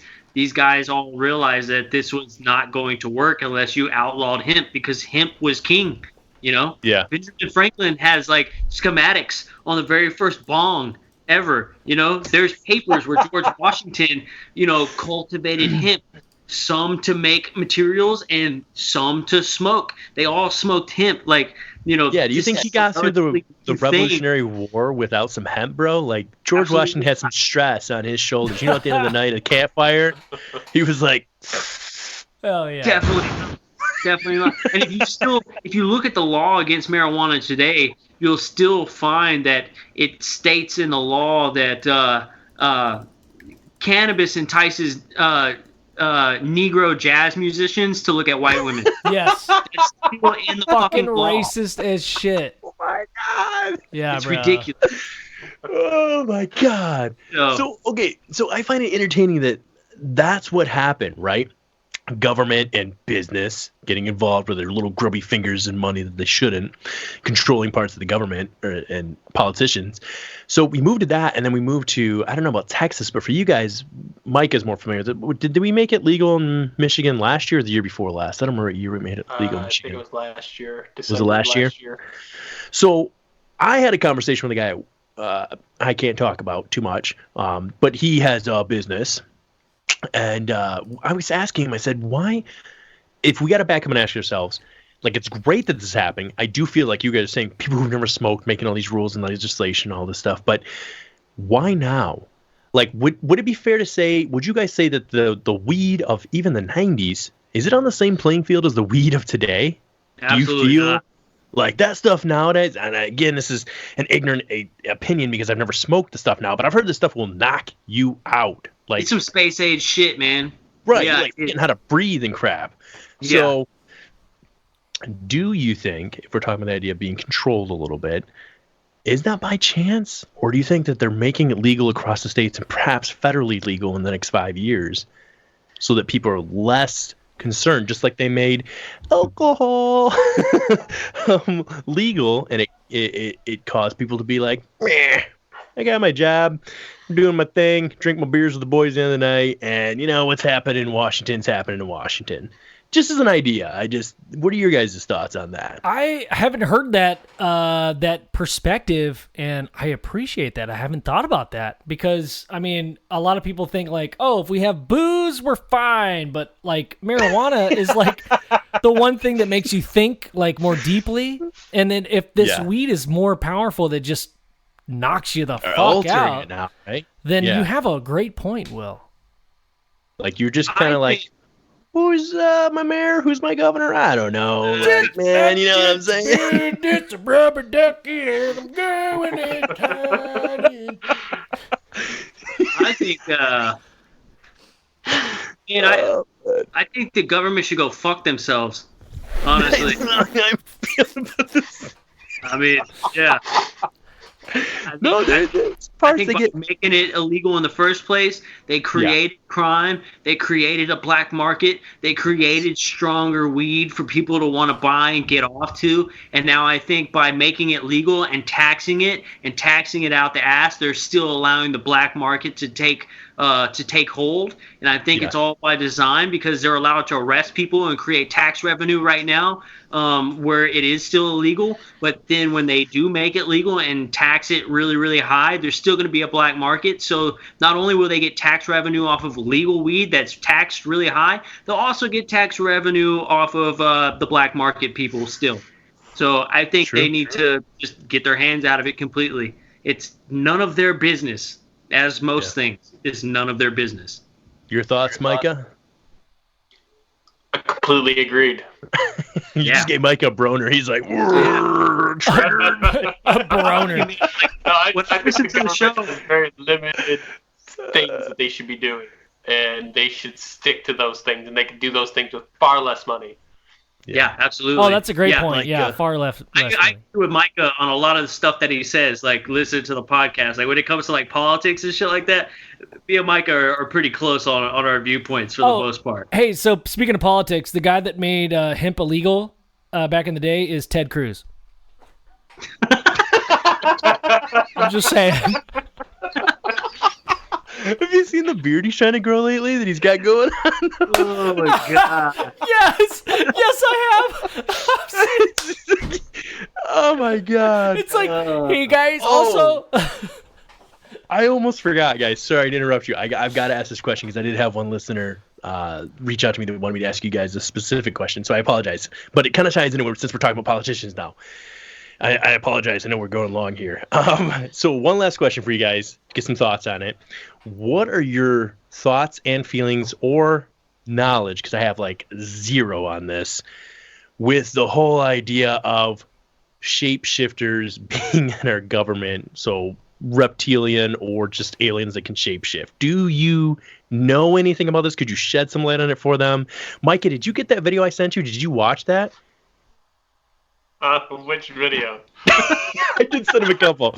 Did you see? I tried to pick the most credible ones because I will admit from the videos I was being sent. The basketball player? Basketball player in particular. I feel like that one was explainable. Really? Okay. Yeah. So for people that may not know, because obviously this is, well, no, they can kind of see us, I guess. But basically in this video, this guy goes to dunk this ball, and his arm, like his left one, he's dumping in the air, like Michael Jordan kind of look. Left arm just like elongates and becomes really wobbly, which is okay. Maybe he's just an athlete and he relaxed. But then his like right hand goes from being the basketball right here to like, no joke, his arm just wraps up and has like 2 fingers, but they look like scales. And this is HD stuff, because a lot of those stuff where the people are like, oh, they're transitioning, they're on the news and they're controlling us, it's like 1984 1990 stuff, and like the entire screen goes blurry. Like, it's not just them.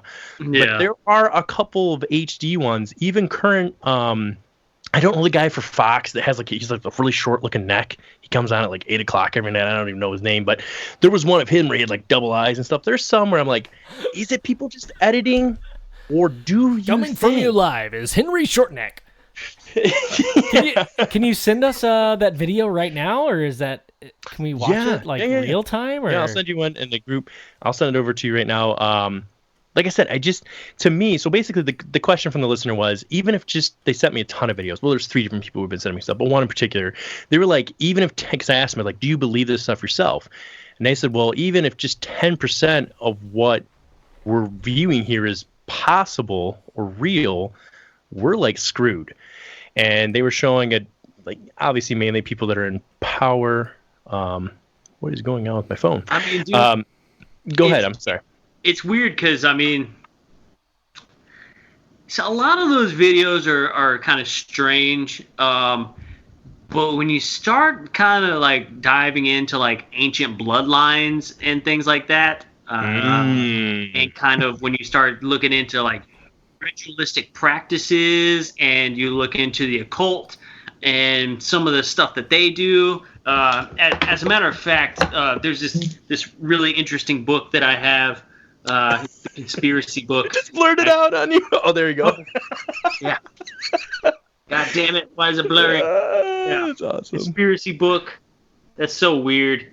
It's so funny. It's like blurry and secret societies and hidden histories. Nice, dude. Like, these people are tapped into powers that have been actually kept secret to the mass public for a long, long time. And some of the stuff, you know, when you go back to like the Germans and their technology and how come they were able to advance so much faster than we were and things like that. And I think it's because they didn't leave this portion out, right? They really got into the spirituality and the occult type things, whereas we in the Western world, we were really science and fact based, right? Which kind of maybe hindered us a little bit because we didn't get into this esoteric stuff.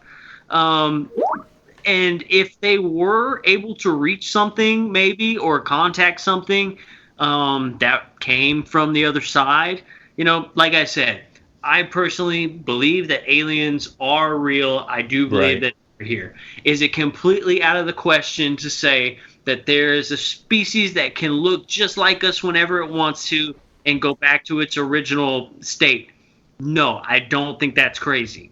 Do I think a lot of videos that we see are faked? I think they are, but I think they're faked on the small kernel of truth that there is something real about it. Did you?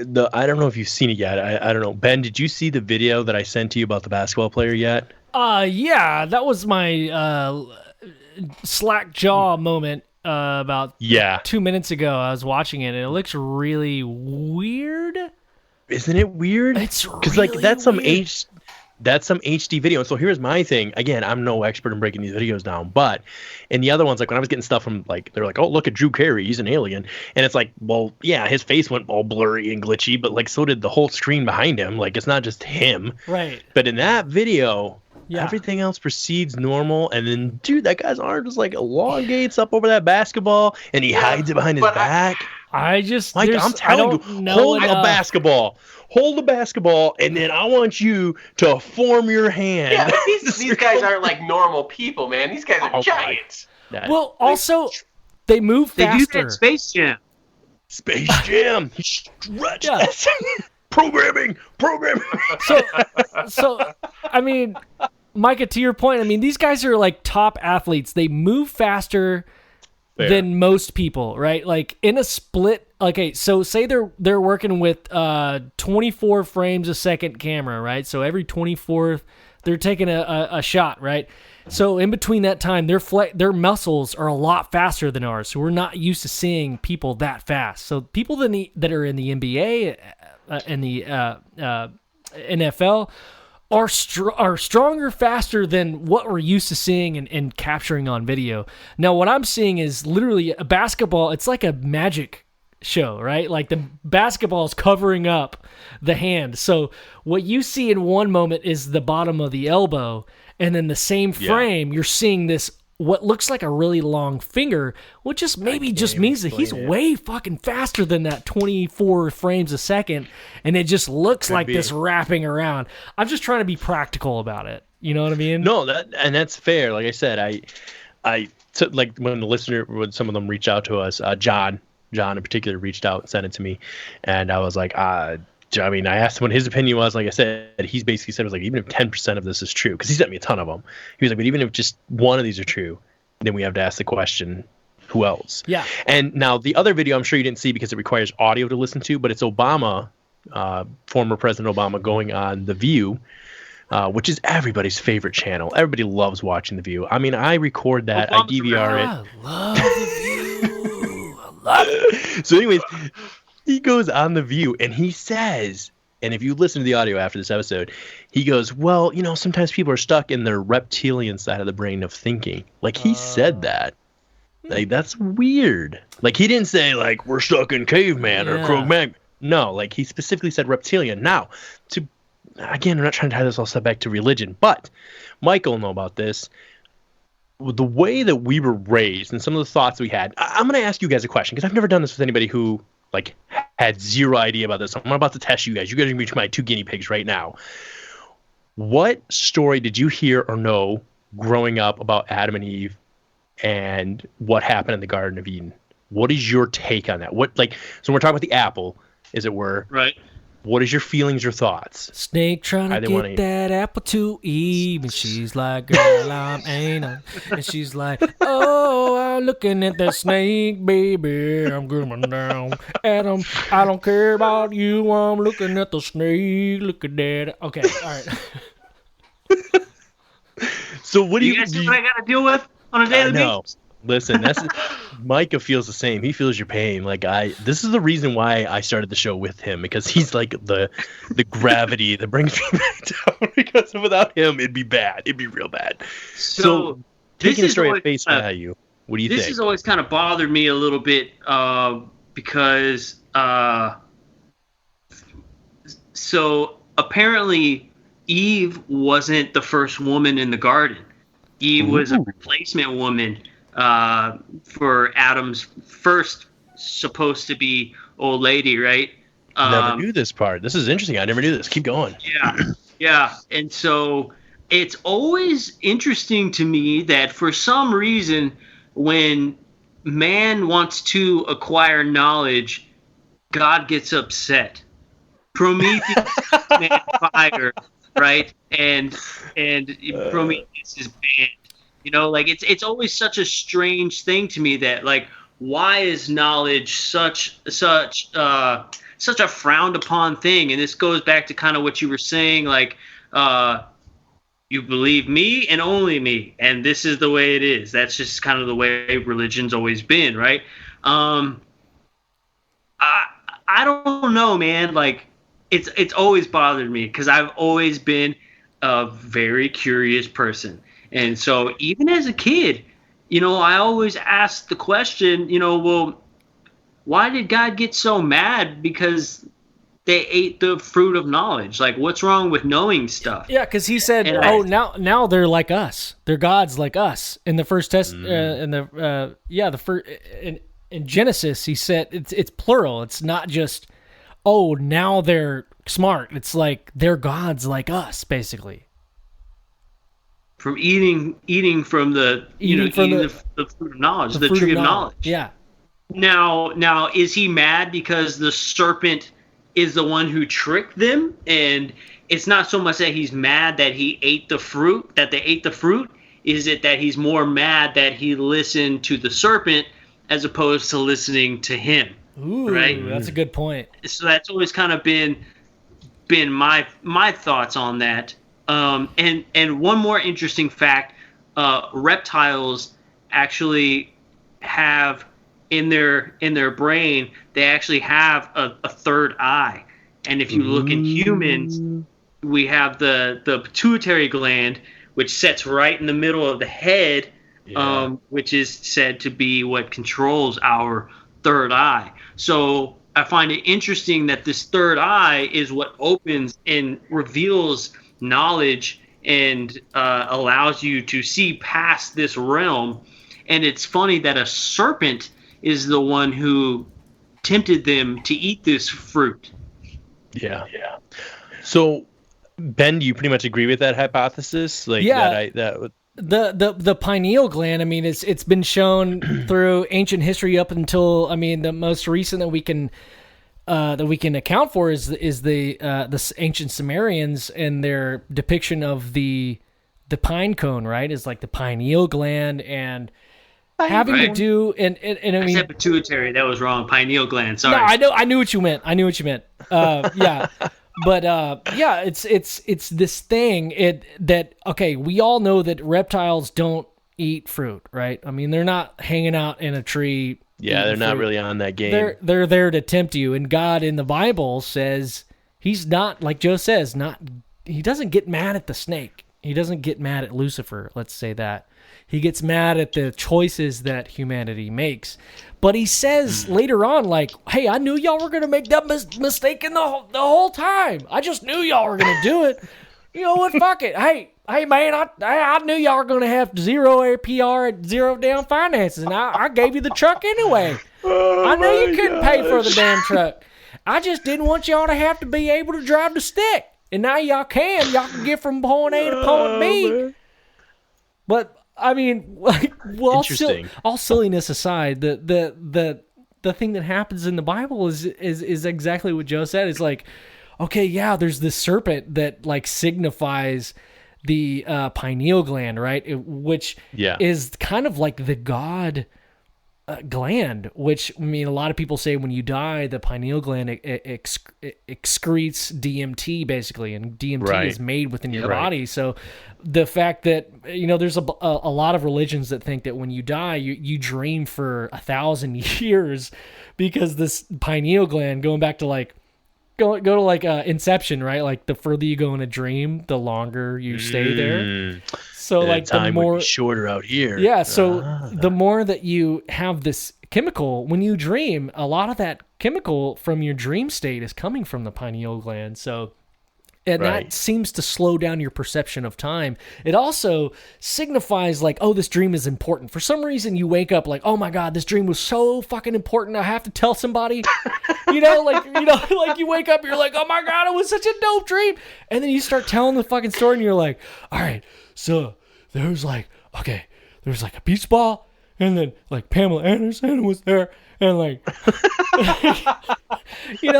it's all chemicals. So what I think what the Bible is teaching us in that moment is that like God doesn't want us to understand that you can learn and like become like ascended and like be aware. I think God was pissed about that, like becoming aware, like self-aware. So, okay, so since these are your two hypotheses on this, since none of us ultimately know, right? I always say that all the time. Like, nobody really knows, right? Like, these are basically a really accurate hypothesis at best. I do find it interesting, though, that, like, even, like, when you look at these stories and you look at the Bible and we're talking, like, the beginning of time, right? Yeah. But then you think about the fact that monotheism in Christianity didn't even exist until the fall of the Egyptian Empire. So what happened to all that beginning time stuff? Like in the beginning, like, okay, I get that, but why wasn't this like these rules set in place like all throughout history? And then we get to the Egyptian Empire, and then it's like a completely different thing now. I'll tell you why. It was like it was all polytheism, knowledge, right? Because there was a lot of bulls. Yeah, that's part of it. I mean, that's just what they worship. I mean, it comes from paganism and all this stuff. Is polytheism, worshiping many gods. We worship the sun. We worship the water, the earth, the ground, the air, the fucking birds. Like, we worship everything. And then mighty pine corn. Yeah. And then you get into this era of Constantine, right? And Constantine, he needed to find a way to unify the Roman Empire, and so he decides, hey, we're all gonna go from this book right here. We're all gonna call it the Bible, and then he takes this Bible and he rips the pieces out of it, which is the original, right? And then fucking Constantine believed in the sun gods. He didn't even believe in Christianity at first. It was kind of a new thing to him. So I don't know. I always thought that was interesting. Before I give our little hypothesis on how we were raised and just an idea or thought about what we were taught, I've always found that interesting too, with the breaks in history showing, where Christianity particularly picks up and the Catholic Church. I have my own opinions about the Catholic Church and their effect on history, but it is funny. I always in the back of my head, I've always wondered, like, all right, if you boil all religions down, there's like three basic things. Like, just basically love your neighbors yourself and don't put any idol before God, whatever you worship. But basically, it's just be a good person in a nutshell. Not saying that gets you to heaven, because I don't know anything, but I'm just saying in a nutshell, that was kind of it. But then, like, you take even the Christian Bible or the King James version, it literally gets into details about like paying your taxes, render unto Caesar what's Caesar's and render unto God what's God's. And I've always been tithing as well. Yes, and I've always wondered, like, was that actually part of it, or was Caesar like, you know what, they're paying 10% to tithing? Should we just say that they got to pay us some too? Well, then you look at the Dark Ages and all the conquests that they had to do. I mean, holy war. They had to have these holy wars. What better way to fund holy wars than to tax all the people that live in your kingdom? And so they would build these giant cathedrals and churches, and they would say the only way to talk to God is to come to us and to pay your dues to the church. Pay him. And then you can talk to God through me, which is the priest. So funny that to this day, and I could be wrong with this because obviously I'm not Catholic. My wife was raised Catholic, mainly. She was raised a lot of things, but mainly raised Catholic. And she was talking about the incense, because like I've never been through mass, but apparently there's like a thing that the priest carries out, and there's incense in that. But there's some thought on that originally that could have been some of the herbs that creating DMT, so like weed, so people were literally getting high. Yeah. So they thought they were having these religious moments or meaning of God, and really they were just getting high. Hotboxing, dude. Messed up. Yeah. And so we kind of look at this. And why do you think the windows are so high on a Catholic church, dude? All those colors. Yeah. I mean, whoa, man. And you start looking at it and you're like, man, all of our religion and like our faith is based off a bunch of people getting stoned. Yeah. So real quick, before we go into the stone part, Micah, do you remember the whole way we were raised on what happened in the Garden of Eden? Do you want to tell them like your little take on it? And if not, I will, or, you know. Sure. I mean, my opinion hasn't get ready. Get ready. Since I was a little kid. So I don't think that the tree of knowledge or fruit of knowledge is talking specifically about an actual piece of fruit. I think it's a metaphor, and I think it's to me it was the serpent represented. I mean, I'm not saying that it wasn't a serpent, but it represented sin to me, the way that my understanding of it.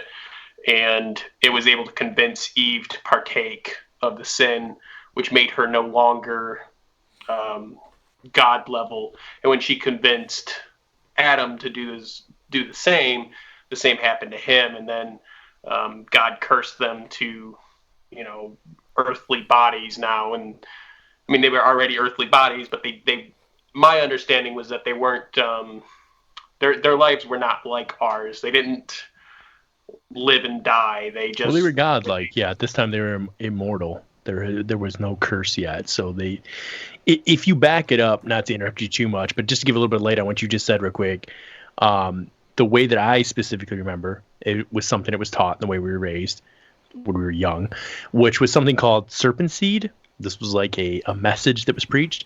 And basically what they said is, okay, so in the Bible, anytime you referred to fruit in the midst of the garden, that almost always specifically was addressing women's genitalia. That's why it was in the midst of the garden, and it was the reproductive part. That's why a man's seed was always literally like his cum, like that was seed and cum, right, in the garden. So when it says that Eve walked with this serpent over time, so it's not like she just met this guy and slept with him right away, but they literally believe that Eve was not an apple, that she ate an apple and realized she was naked. Because right in the old storybooks when you're kids, you're like, oh, Eve ate an apple, and oh my gosh, they were naked. They killed a lamb and then they got dressed. Well, why did she get dressed from eating an apple? So that's right? That's what we're taught. But she, according to the teachings of how when we were kids, said that, listen, she met this serpent-like creature, which was similar to man. Yeah, and it said that it was subtle. It literally says in the scripture that it was good to look upon and good to the taste. Got that long so dick. Like his name was Jerome. My name Tyrone. Oh my gosh. Okay. So he could be white too. Says, but let's be fair. It's good. Not white. So it says that this thing was good to look upon, good to the taste. She tastes of the fruit. So if we're referring to the Bible, I always refer to fruit was seed, and it was good to taste of. And then she takes it back to Adam. She's like, Adam, yo, check this out. And he's like, whoa. Sounds like she bought she bought a dildo and like took it back like, hey, yo, hey, bye-bye. So then she goes back to Adam, gives unto Adam the like God said, the tree of the midst of the garden. You shall not eat of, because the day that you eat of that, you will die. But the serpent said, you shall surely not die. He changed one word. He said, you'll be likened unto gods. So the idea is that some people believe, and it's not a popular thought, it's just the way we were raised, is that she literally had sex with him That's why she went back. She showed Adam, and they make the first killing. Nothing's died to this point. They kill a lamb to cover themselves, and then she gets pregnant with Cain and Abel. Yeah, sorry, go ahead. I would say, for the way that we were raised, it is a very popular belief that they had actual sex. Well, within our group, like a group of people, like what do we represent? 1.5% of 1% of the population. No, I mean it's. I was under the impression that that's a very Christian. That's not a popular thought. Joe, you were raised Catholic. Were they teaching that Eve was out sucking dick with the? Sounds like a threesome. If you're Catholic, if you're Catholic, no sex. You don't do that. It's a no, right? No, nothing. Anything that feels good, stop. So no, we don't even talk about it. Yep. I was so tempted. Well, I mean, I would think like back in the old days, if you had a cane, then you were able to do whatever you wanted. That's true. You just beat him with it, right? Yeah. But so back it up. What are your hypotheses on this? So bringing this all back, and I have a point to why I'm telling the story, is that, okay, so they think that Eve literally mated with this thing that was similar to human, was similar enough to mate with, but not actually human, being the missing link, right, that we're always looking for. And then God finds out they've done this. He would come down every night, and he'd come out with the dew, and he would talk with them, and they were hiding. And he knew what they'd done. They'd killed the first lamb, and they'd covered their private parts. And he asked them, what have they done? And they tell him. And, basically Adam blames Eve, and he's like, the woman you gave me did this. And then she's like, well, the serpent deceived me. And then it says that he curses serpent to the ground, crawl on its belly for the rest of its life, to the point of what you guys were talking about, the brain and all that stuff. Another fun fact about certain bone constrictors is that they all have hip bones. So they know that they used to walk upright at one point in time. Yeah. So that's a fun little fact. And then that is fun. Right. And then you have Eve. He curses her to childbirth, and he has Adam's curse to, like, you'll earn your living by the sweat of your brow, which, Joe, I don't know if you earn your living by the sweat of the brow or not, but I know I do, so. Yeah. But I've always thought about that. What if that idea, because then she has Cain and Abel. It doesn't sound like a very fair trade-off. Sweat on your brow? We get sweat on the brow, and then the women get like, hey, you might die. You guys are like, my eye. And then the girls are like, "Oh my God, I'm dying. There's a vagina. My head. There's a head. I made a person. I made a person." First of all, Joe, congratulations on your baby girl, Hendrix. Correct? Yeah. Yeah, dude. So, were you in the room for this process, bro? So yeah, I was gonna be an above the shoulders kind of a guy, and yeah. And it turns out that the doctor was coming in from vacation. He was like 30 minutes away from his house when they called her. Yeah, because we weren't supposed to have her till yesterday, and she ended up coming like on Saturday. And so we're in there, and she's like, all right. Doesn't she know the Saturdays are for the boys? What's wrong with her? Seriously. Like, that's what I said. Me and Joe had this whole plan to smoke cigars. Yep. And the baby ended up coming. The doctor was on his way, and the nurse was like, all right, I'll hold this leg, you hold that leg. And I was like, holy shit, here we go. So, yeah, it was... You're right there, right? Like, you're literally, I don't know how it was for you, but for me, it was always like, oh, that's happening. There's my wife's face. That's happening. There's no, like, not seeing. Yeah, and they're doing things down there that you're looking at her face like, are you going to react? Like, did you not feel it? Newfound respect, and it's the most, like, awesome, terrifying thing that I think anybody can go through, because it's terrifying. Dude, I'm not going to lie. Like, it's a big mixture on, like, being extremely proud and trying not to pass out. And you've got to, like, shut these memories out, because one day you're going to revisit that area for different intentions and purposes. I know. And there's some things that went down here that are hard to get out of the Oh, I know. Oh, my God. Yeah. My wife is going to hear this. Oh, my God. I know. Thank God my wife doesn't listen to the show. I was just telling Mike the other day, his wife just started listening. So, Joe, oh my God, I got to bring this up. So, Joe, you know how you posted that picture about being whipped? And then, like, literally 2 weeks after that, his wife just started listening to all the episodes. I don't know. Yes. Not that far yet. But I was dying. I'm like, thank God she doesn't listen to stuff. I could say whatever, you know? And, Dude, I'm so happy that it took y'all like a couple days to even figure it out. That is my favorite part, that he took it to Brittany. He's like, listen, I don't understand. Explain. Yeah. Oh, listen, I don't pick up good on like social cues, pictures that are supposed to have a deeper meaning. I forgot what we talked about in the show, to be honest. That's why I forgot. Because the minute I started listening to the show again, it hit me. I was like, oh my God. But when I just seen the picture originally, I was like, oh, so Joe's doing DMT again. Okay, no worries. Like,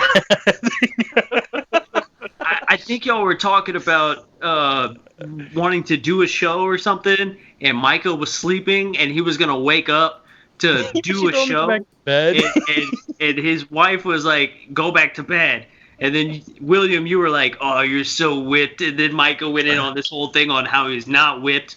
I'm not whipped. That's kind of how it all happened, I think. And so, and then in the post, I was like, go back to bed, Micah. And then I put the whipped cream on there. That's right. It was freaking hilarious. I didn't see it until, like, I think the day after. And it just completely slipped my mind as to what it could possibly mean. So it took me a second. Yeah. And as William said, I did take it to Brittany. And real quick, though, Micah. I'm sorry to interrupt you, but okay, so that whole idea of, like, had you guys ever heard that idea of the Garden of Eden before? And how, like, now there's some mixed seed between this, I've Cain and Abel? Yes. Yes. And how there's, like, the chosen ones. I've never heard that. And another interesting thing, too. Now, Joe, I'm going to ask you about this because I've never heard of Adam having another wife. I had always heard the story of that God created Adam in the Bible. It says he created Adam, both he and she was him, meaning that Adam was one. He was both him and she, and then he took the rib. And to this day, men have one less rib than females on the left side, right? Yeah. And he creates Eve, but was equal at the time or whatever. And you go into that whole story. But so how does the whole, like, I've never heard that Adam had a previous wife. That's interesting. What's that all about? So there was a woman who was in the Garden of Eden already. Her name was Bambi. And she was not going to be subservient. So she wasn't going to obey the rules and obey. Oh, she was like strong, independent. She ended up leaving the picture, and then God took the rib to create the perfect woman for Adam. Oh snap! So that's how Eve came about. So this is like the what's the women's movement? What's that? Me Too movement? Me as well. No, not me. Don't even get started. Feminist kind of feminist. She is like a feminist. Okay. Feminist, yeah. Interesting. Yeah. Literally. So it's so funny that, like, we hear these stories growing up, like, we don't even think anything of them as kids, like Noah's Ark and all that stuff. But have you ever sat down and thought about the idea of, like, if God destroyed the earth with a flood, and it went down to literally Noah, his wife, his 3 sons, and their wives, and then on the ark it gives the exact dimensions, it tells you exactly how it was built. Did he fit all of the animals that currently exist on there? Nobody could fit all the DNA of all the animals on the planet on it. Just like the one we were talking about, like over there in Norway right now, right? Yep. We just talked about that. Like, that guy at work that was talking about that, saying how, like, he thinks that this is just the species repeating this process, and how, like, he feels the Bushes and the Trumps and all these guys, well, particularly the Bushes, that they have this weird, sick, like, satanic bloodline. Like, it gets really I know you guys talked on this, like, way back in the day, like on episode 5 or 7, like way back. You guys briefly hit on this. Yeah. And I don't know how much you remember about it, but, like, Mike, have you heard about this? Like, how behind the scenes they're all related? Like, all the Bushes, of the Clintons, presidents are related. all of them. No? You haven't? Dude, it gets related. dark. Jeffrey Epstein did not kill himself. Yeah. Why so much all of their penises are the same color too. It's crazy. Weird. They're like the rockets from the dogs, just the same thing every time. It's really yeah. You know, like try to make it like culturally normal, but it's not. It's not okay. No one's into it. They keep trying to push it. Nobody. Right. Yeah. But yeah, no, that's just I don't know, man. There's something to all that stuff. It's really weird to me. And but anyways, with the whole idea of the reptilians in the garden, if there is an alien species that perhaps was the missing link, are they able to genetically, like, they learned over time how to I want to morph into looking? I'll interject, Will, just a quick story. So I had a family friend. I talked to her, and I never met this woman. I'm not going to tell her name, but her story is very interesting. Yeah, how did you? Dang it! But yeah, like I've told the story on the podcast before, but she's from Texas, and she. So her name's Linda Bob. That is clearly that's exactly her name. But her story is very, very similar to a lot of stories, a lot of experience or stories with shapeshifters. If we're going along that line, is she witnessed as a child opening up her door at the time when she was a kid. She had like this extra bedroom door that opened up to the back of her backyard, and she had 3 little boys that were in her class, like in her like 5th grade class, right? And she said that their faces were they looked like they were projections. They looked like 3D projections. I remember this. And they were wearing really old clothes that they would have worn like 2 years ago. And she remembers that really vividly, and asked these specific children that she thought she saw the next day at school. She was like, "Hey, what were y'all doing in my house like at fucking 9:30? Like, yo, I'm asleep." And they were like, "What bit? Like what?" And still to this day, they have no idea, and they'll corroborate that story. But her memory is that it looked like there was some type of necklace that was projecting something on top of a face of a child. So going back to like shape-shifting, that's how this all started.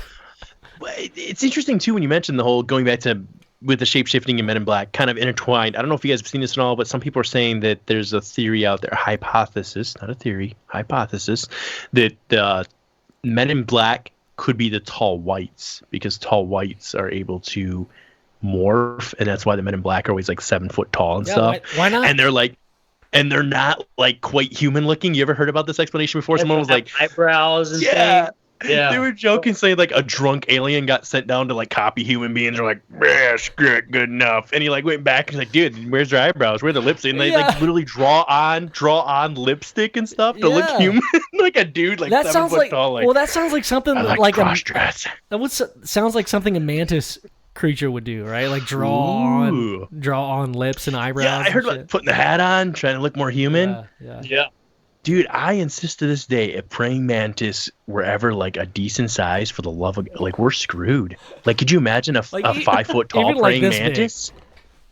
Yeah. Dude, for real. Have you seen the videos where they're just eating lizards and stuff? Like, they are insane. Yeah, super smart too.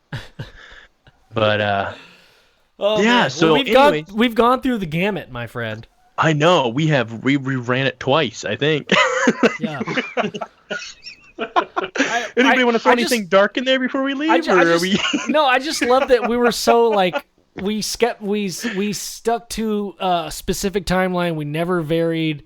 We like stuck. Yeah, we were really stayed on point on this one. Staying on point. We never varied through the path at all. No random thoughts, and I love that about this podcast is that it's very factual. It's very factual. And I'm glad you had us on because, like, as Dr. Scientist, Joe and I, and William as well, I feel like you're a Dr. Scientist as well. Micah, you're a Dr. Scientist as well. I respect your opinion and the fact that we could stay on a subject as long as we have been tonight for 2 hours. I don't know. I'm gonna submit. I don't know. Is Nobel Prize ringing any bells for you guys? Is that too far? I don't think it's too far. No. Well, I'm thinking Nobel Prize, not Nobel. Like Nobel. Do Prize. Nobel. Yeah. Notably notable. What about that? We can do notably notable. Yeah, notably Nobel Prize. It's like a macaroni and assistant cheese. to the regional manager kind of deal. yeah, exactly. Assistant two. God. Yeah, dude, I definitely had a lot of fun, man. I hope y'all's audience enjoys it. I know I had a good time, so. I know I had a good time. Sure. I really appreciate you guys coming on. Like I said, if you guys want to check them out, it's UFO Garage Podcast. Aliens and all things weird. Wait, I said that wrong. I said the last part close. wrong. I've had too many drinks tonight. That's not right. We gotta say it right for us. Drink a White Claw, dude. It's no. It's UFOs, aliens, wieners, and all things weird. There it is. Yeah. Perfect. Yeah. Bring it in. That's right. Oh yeah, we gotta real quick before we let you guys go. Do you really feel we missed out? Michael loves bringing this up. He also agrees with you guys that we missed out on the Big O Booty Bandit. Opportunity. Like, come on, dude. I mean, come on. If you don't have that domain, somebody's gonna buy that domain. dude, I'm telling you, just like the Broner's on a T-shirt, and on the back it's just gonna say and huh, and that's what I'm gonna sell. That's Well, just I design stuff for a living, so you just tell me what you want. that is true. It's I just, mean, but you have a sensitive neck, though. I heard that's. I do. Hence As you the can see, V-neck. as you can see, my neck is fucking red, dude. I'm not just naturally a redneck. Oh my god. Yeah, I literally have a very sensitive neck. That sucks, man. I'm really sorry about that. Yeah, I don't mean to make fun of anybody else out my there who has a sensitive neck. My Pleiadian Bleeding through. bloodline. Yeah. Oh my god. Well, really and truly, guys, I appreciate you guys coming on. Like I said, when you guys reached out, I was beyond excited to have you guys on here. So, thank you once again for coming on and shedding, like I said, light and staying on topic with us. This is what it's all about here on B.O.B. No worries, man. Thanks for having us on, and thanks for listening to the show, man. Really appreciate it. Yep. And real quick, if there's anything you guys want to plug, any YouTube channels, anything else you want to put in there for anybody to check you out on, go ahead and throw that out there, and then we'll let you gentlemen go for the evening. Oh, yeah. I mean, if you want to support the podcast, if you like it, buy some T-shirts, because we don't make money unless you buy a T-shirt. And True story. And you know what? Like, T-shirts, like, we don't need to make money. We have jobs. But, it's fun to have people wearing our T-shirts. Like, we're fine. We're going to make the podcast no matter what. It doesn't matter if you buy a T-shirt or not. It would be badass if you did buy a T-shirt. That would be sick. And it's on UFOGaragePC.com. Also, if you bought a B.O.B. T-shirt, that would be dope. I don't think we need to get. Well, maybe we can talk to them after the podcast here, and we'll get something. We'll get something set up here to finally make a T-shirt. We did say copywriting it right now, so no one can copy it. We had said we want to make a T-shirt. I don't think First copyrights idea. work that way. Well, I said it was going to be. The rights to my beard shall not be. The rights to my beard shall not be infringed upon, and I want that to be a T-shirt because I looked it up. I can't find it anywhere, and I feel like that's it. The rights to my beer shall not be infringed upon. That's what I think he's saying that wrong. I think he meant to say my beard shall not be infringed upon. Oh yeah, that works too. That's my God. We're gonna be on Lori and Fenton's show. This Monday. Yeah, the 30th. Y'all can check that out on Revolution Radio. So that'll be pretty cool. Yeah. And we're gonna be working on some pretty interesting projects here pretty soon. So we'll keep everybody up to date on all that stuff. Yeah, we're doing a documentary on Eric Mitchell, so that's gonna be sick. And you guys also have a Facebook page. I know I've sent a couple of my friends a request to join you guys over there, so you guys have that. That's UFO Garage Podcast. I believe that's it, right? Just for the name for the Facebook. Yep. Yeah. UFO Garage Podcast group. Yeah, we appreciate you, Will. Yeah, you always send people our way, so I really appreciate you, man. I that's awesome. We get a lot. Yeah, we get a lot of members.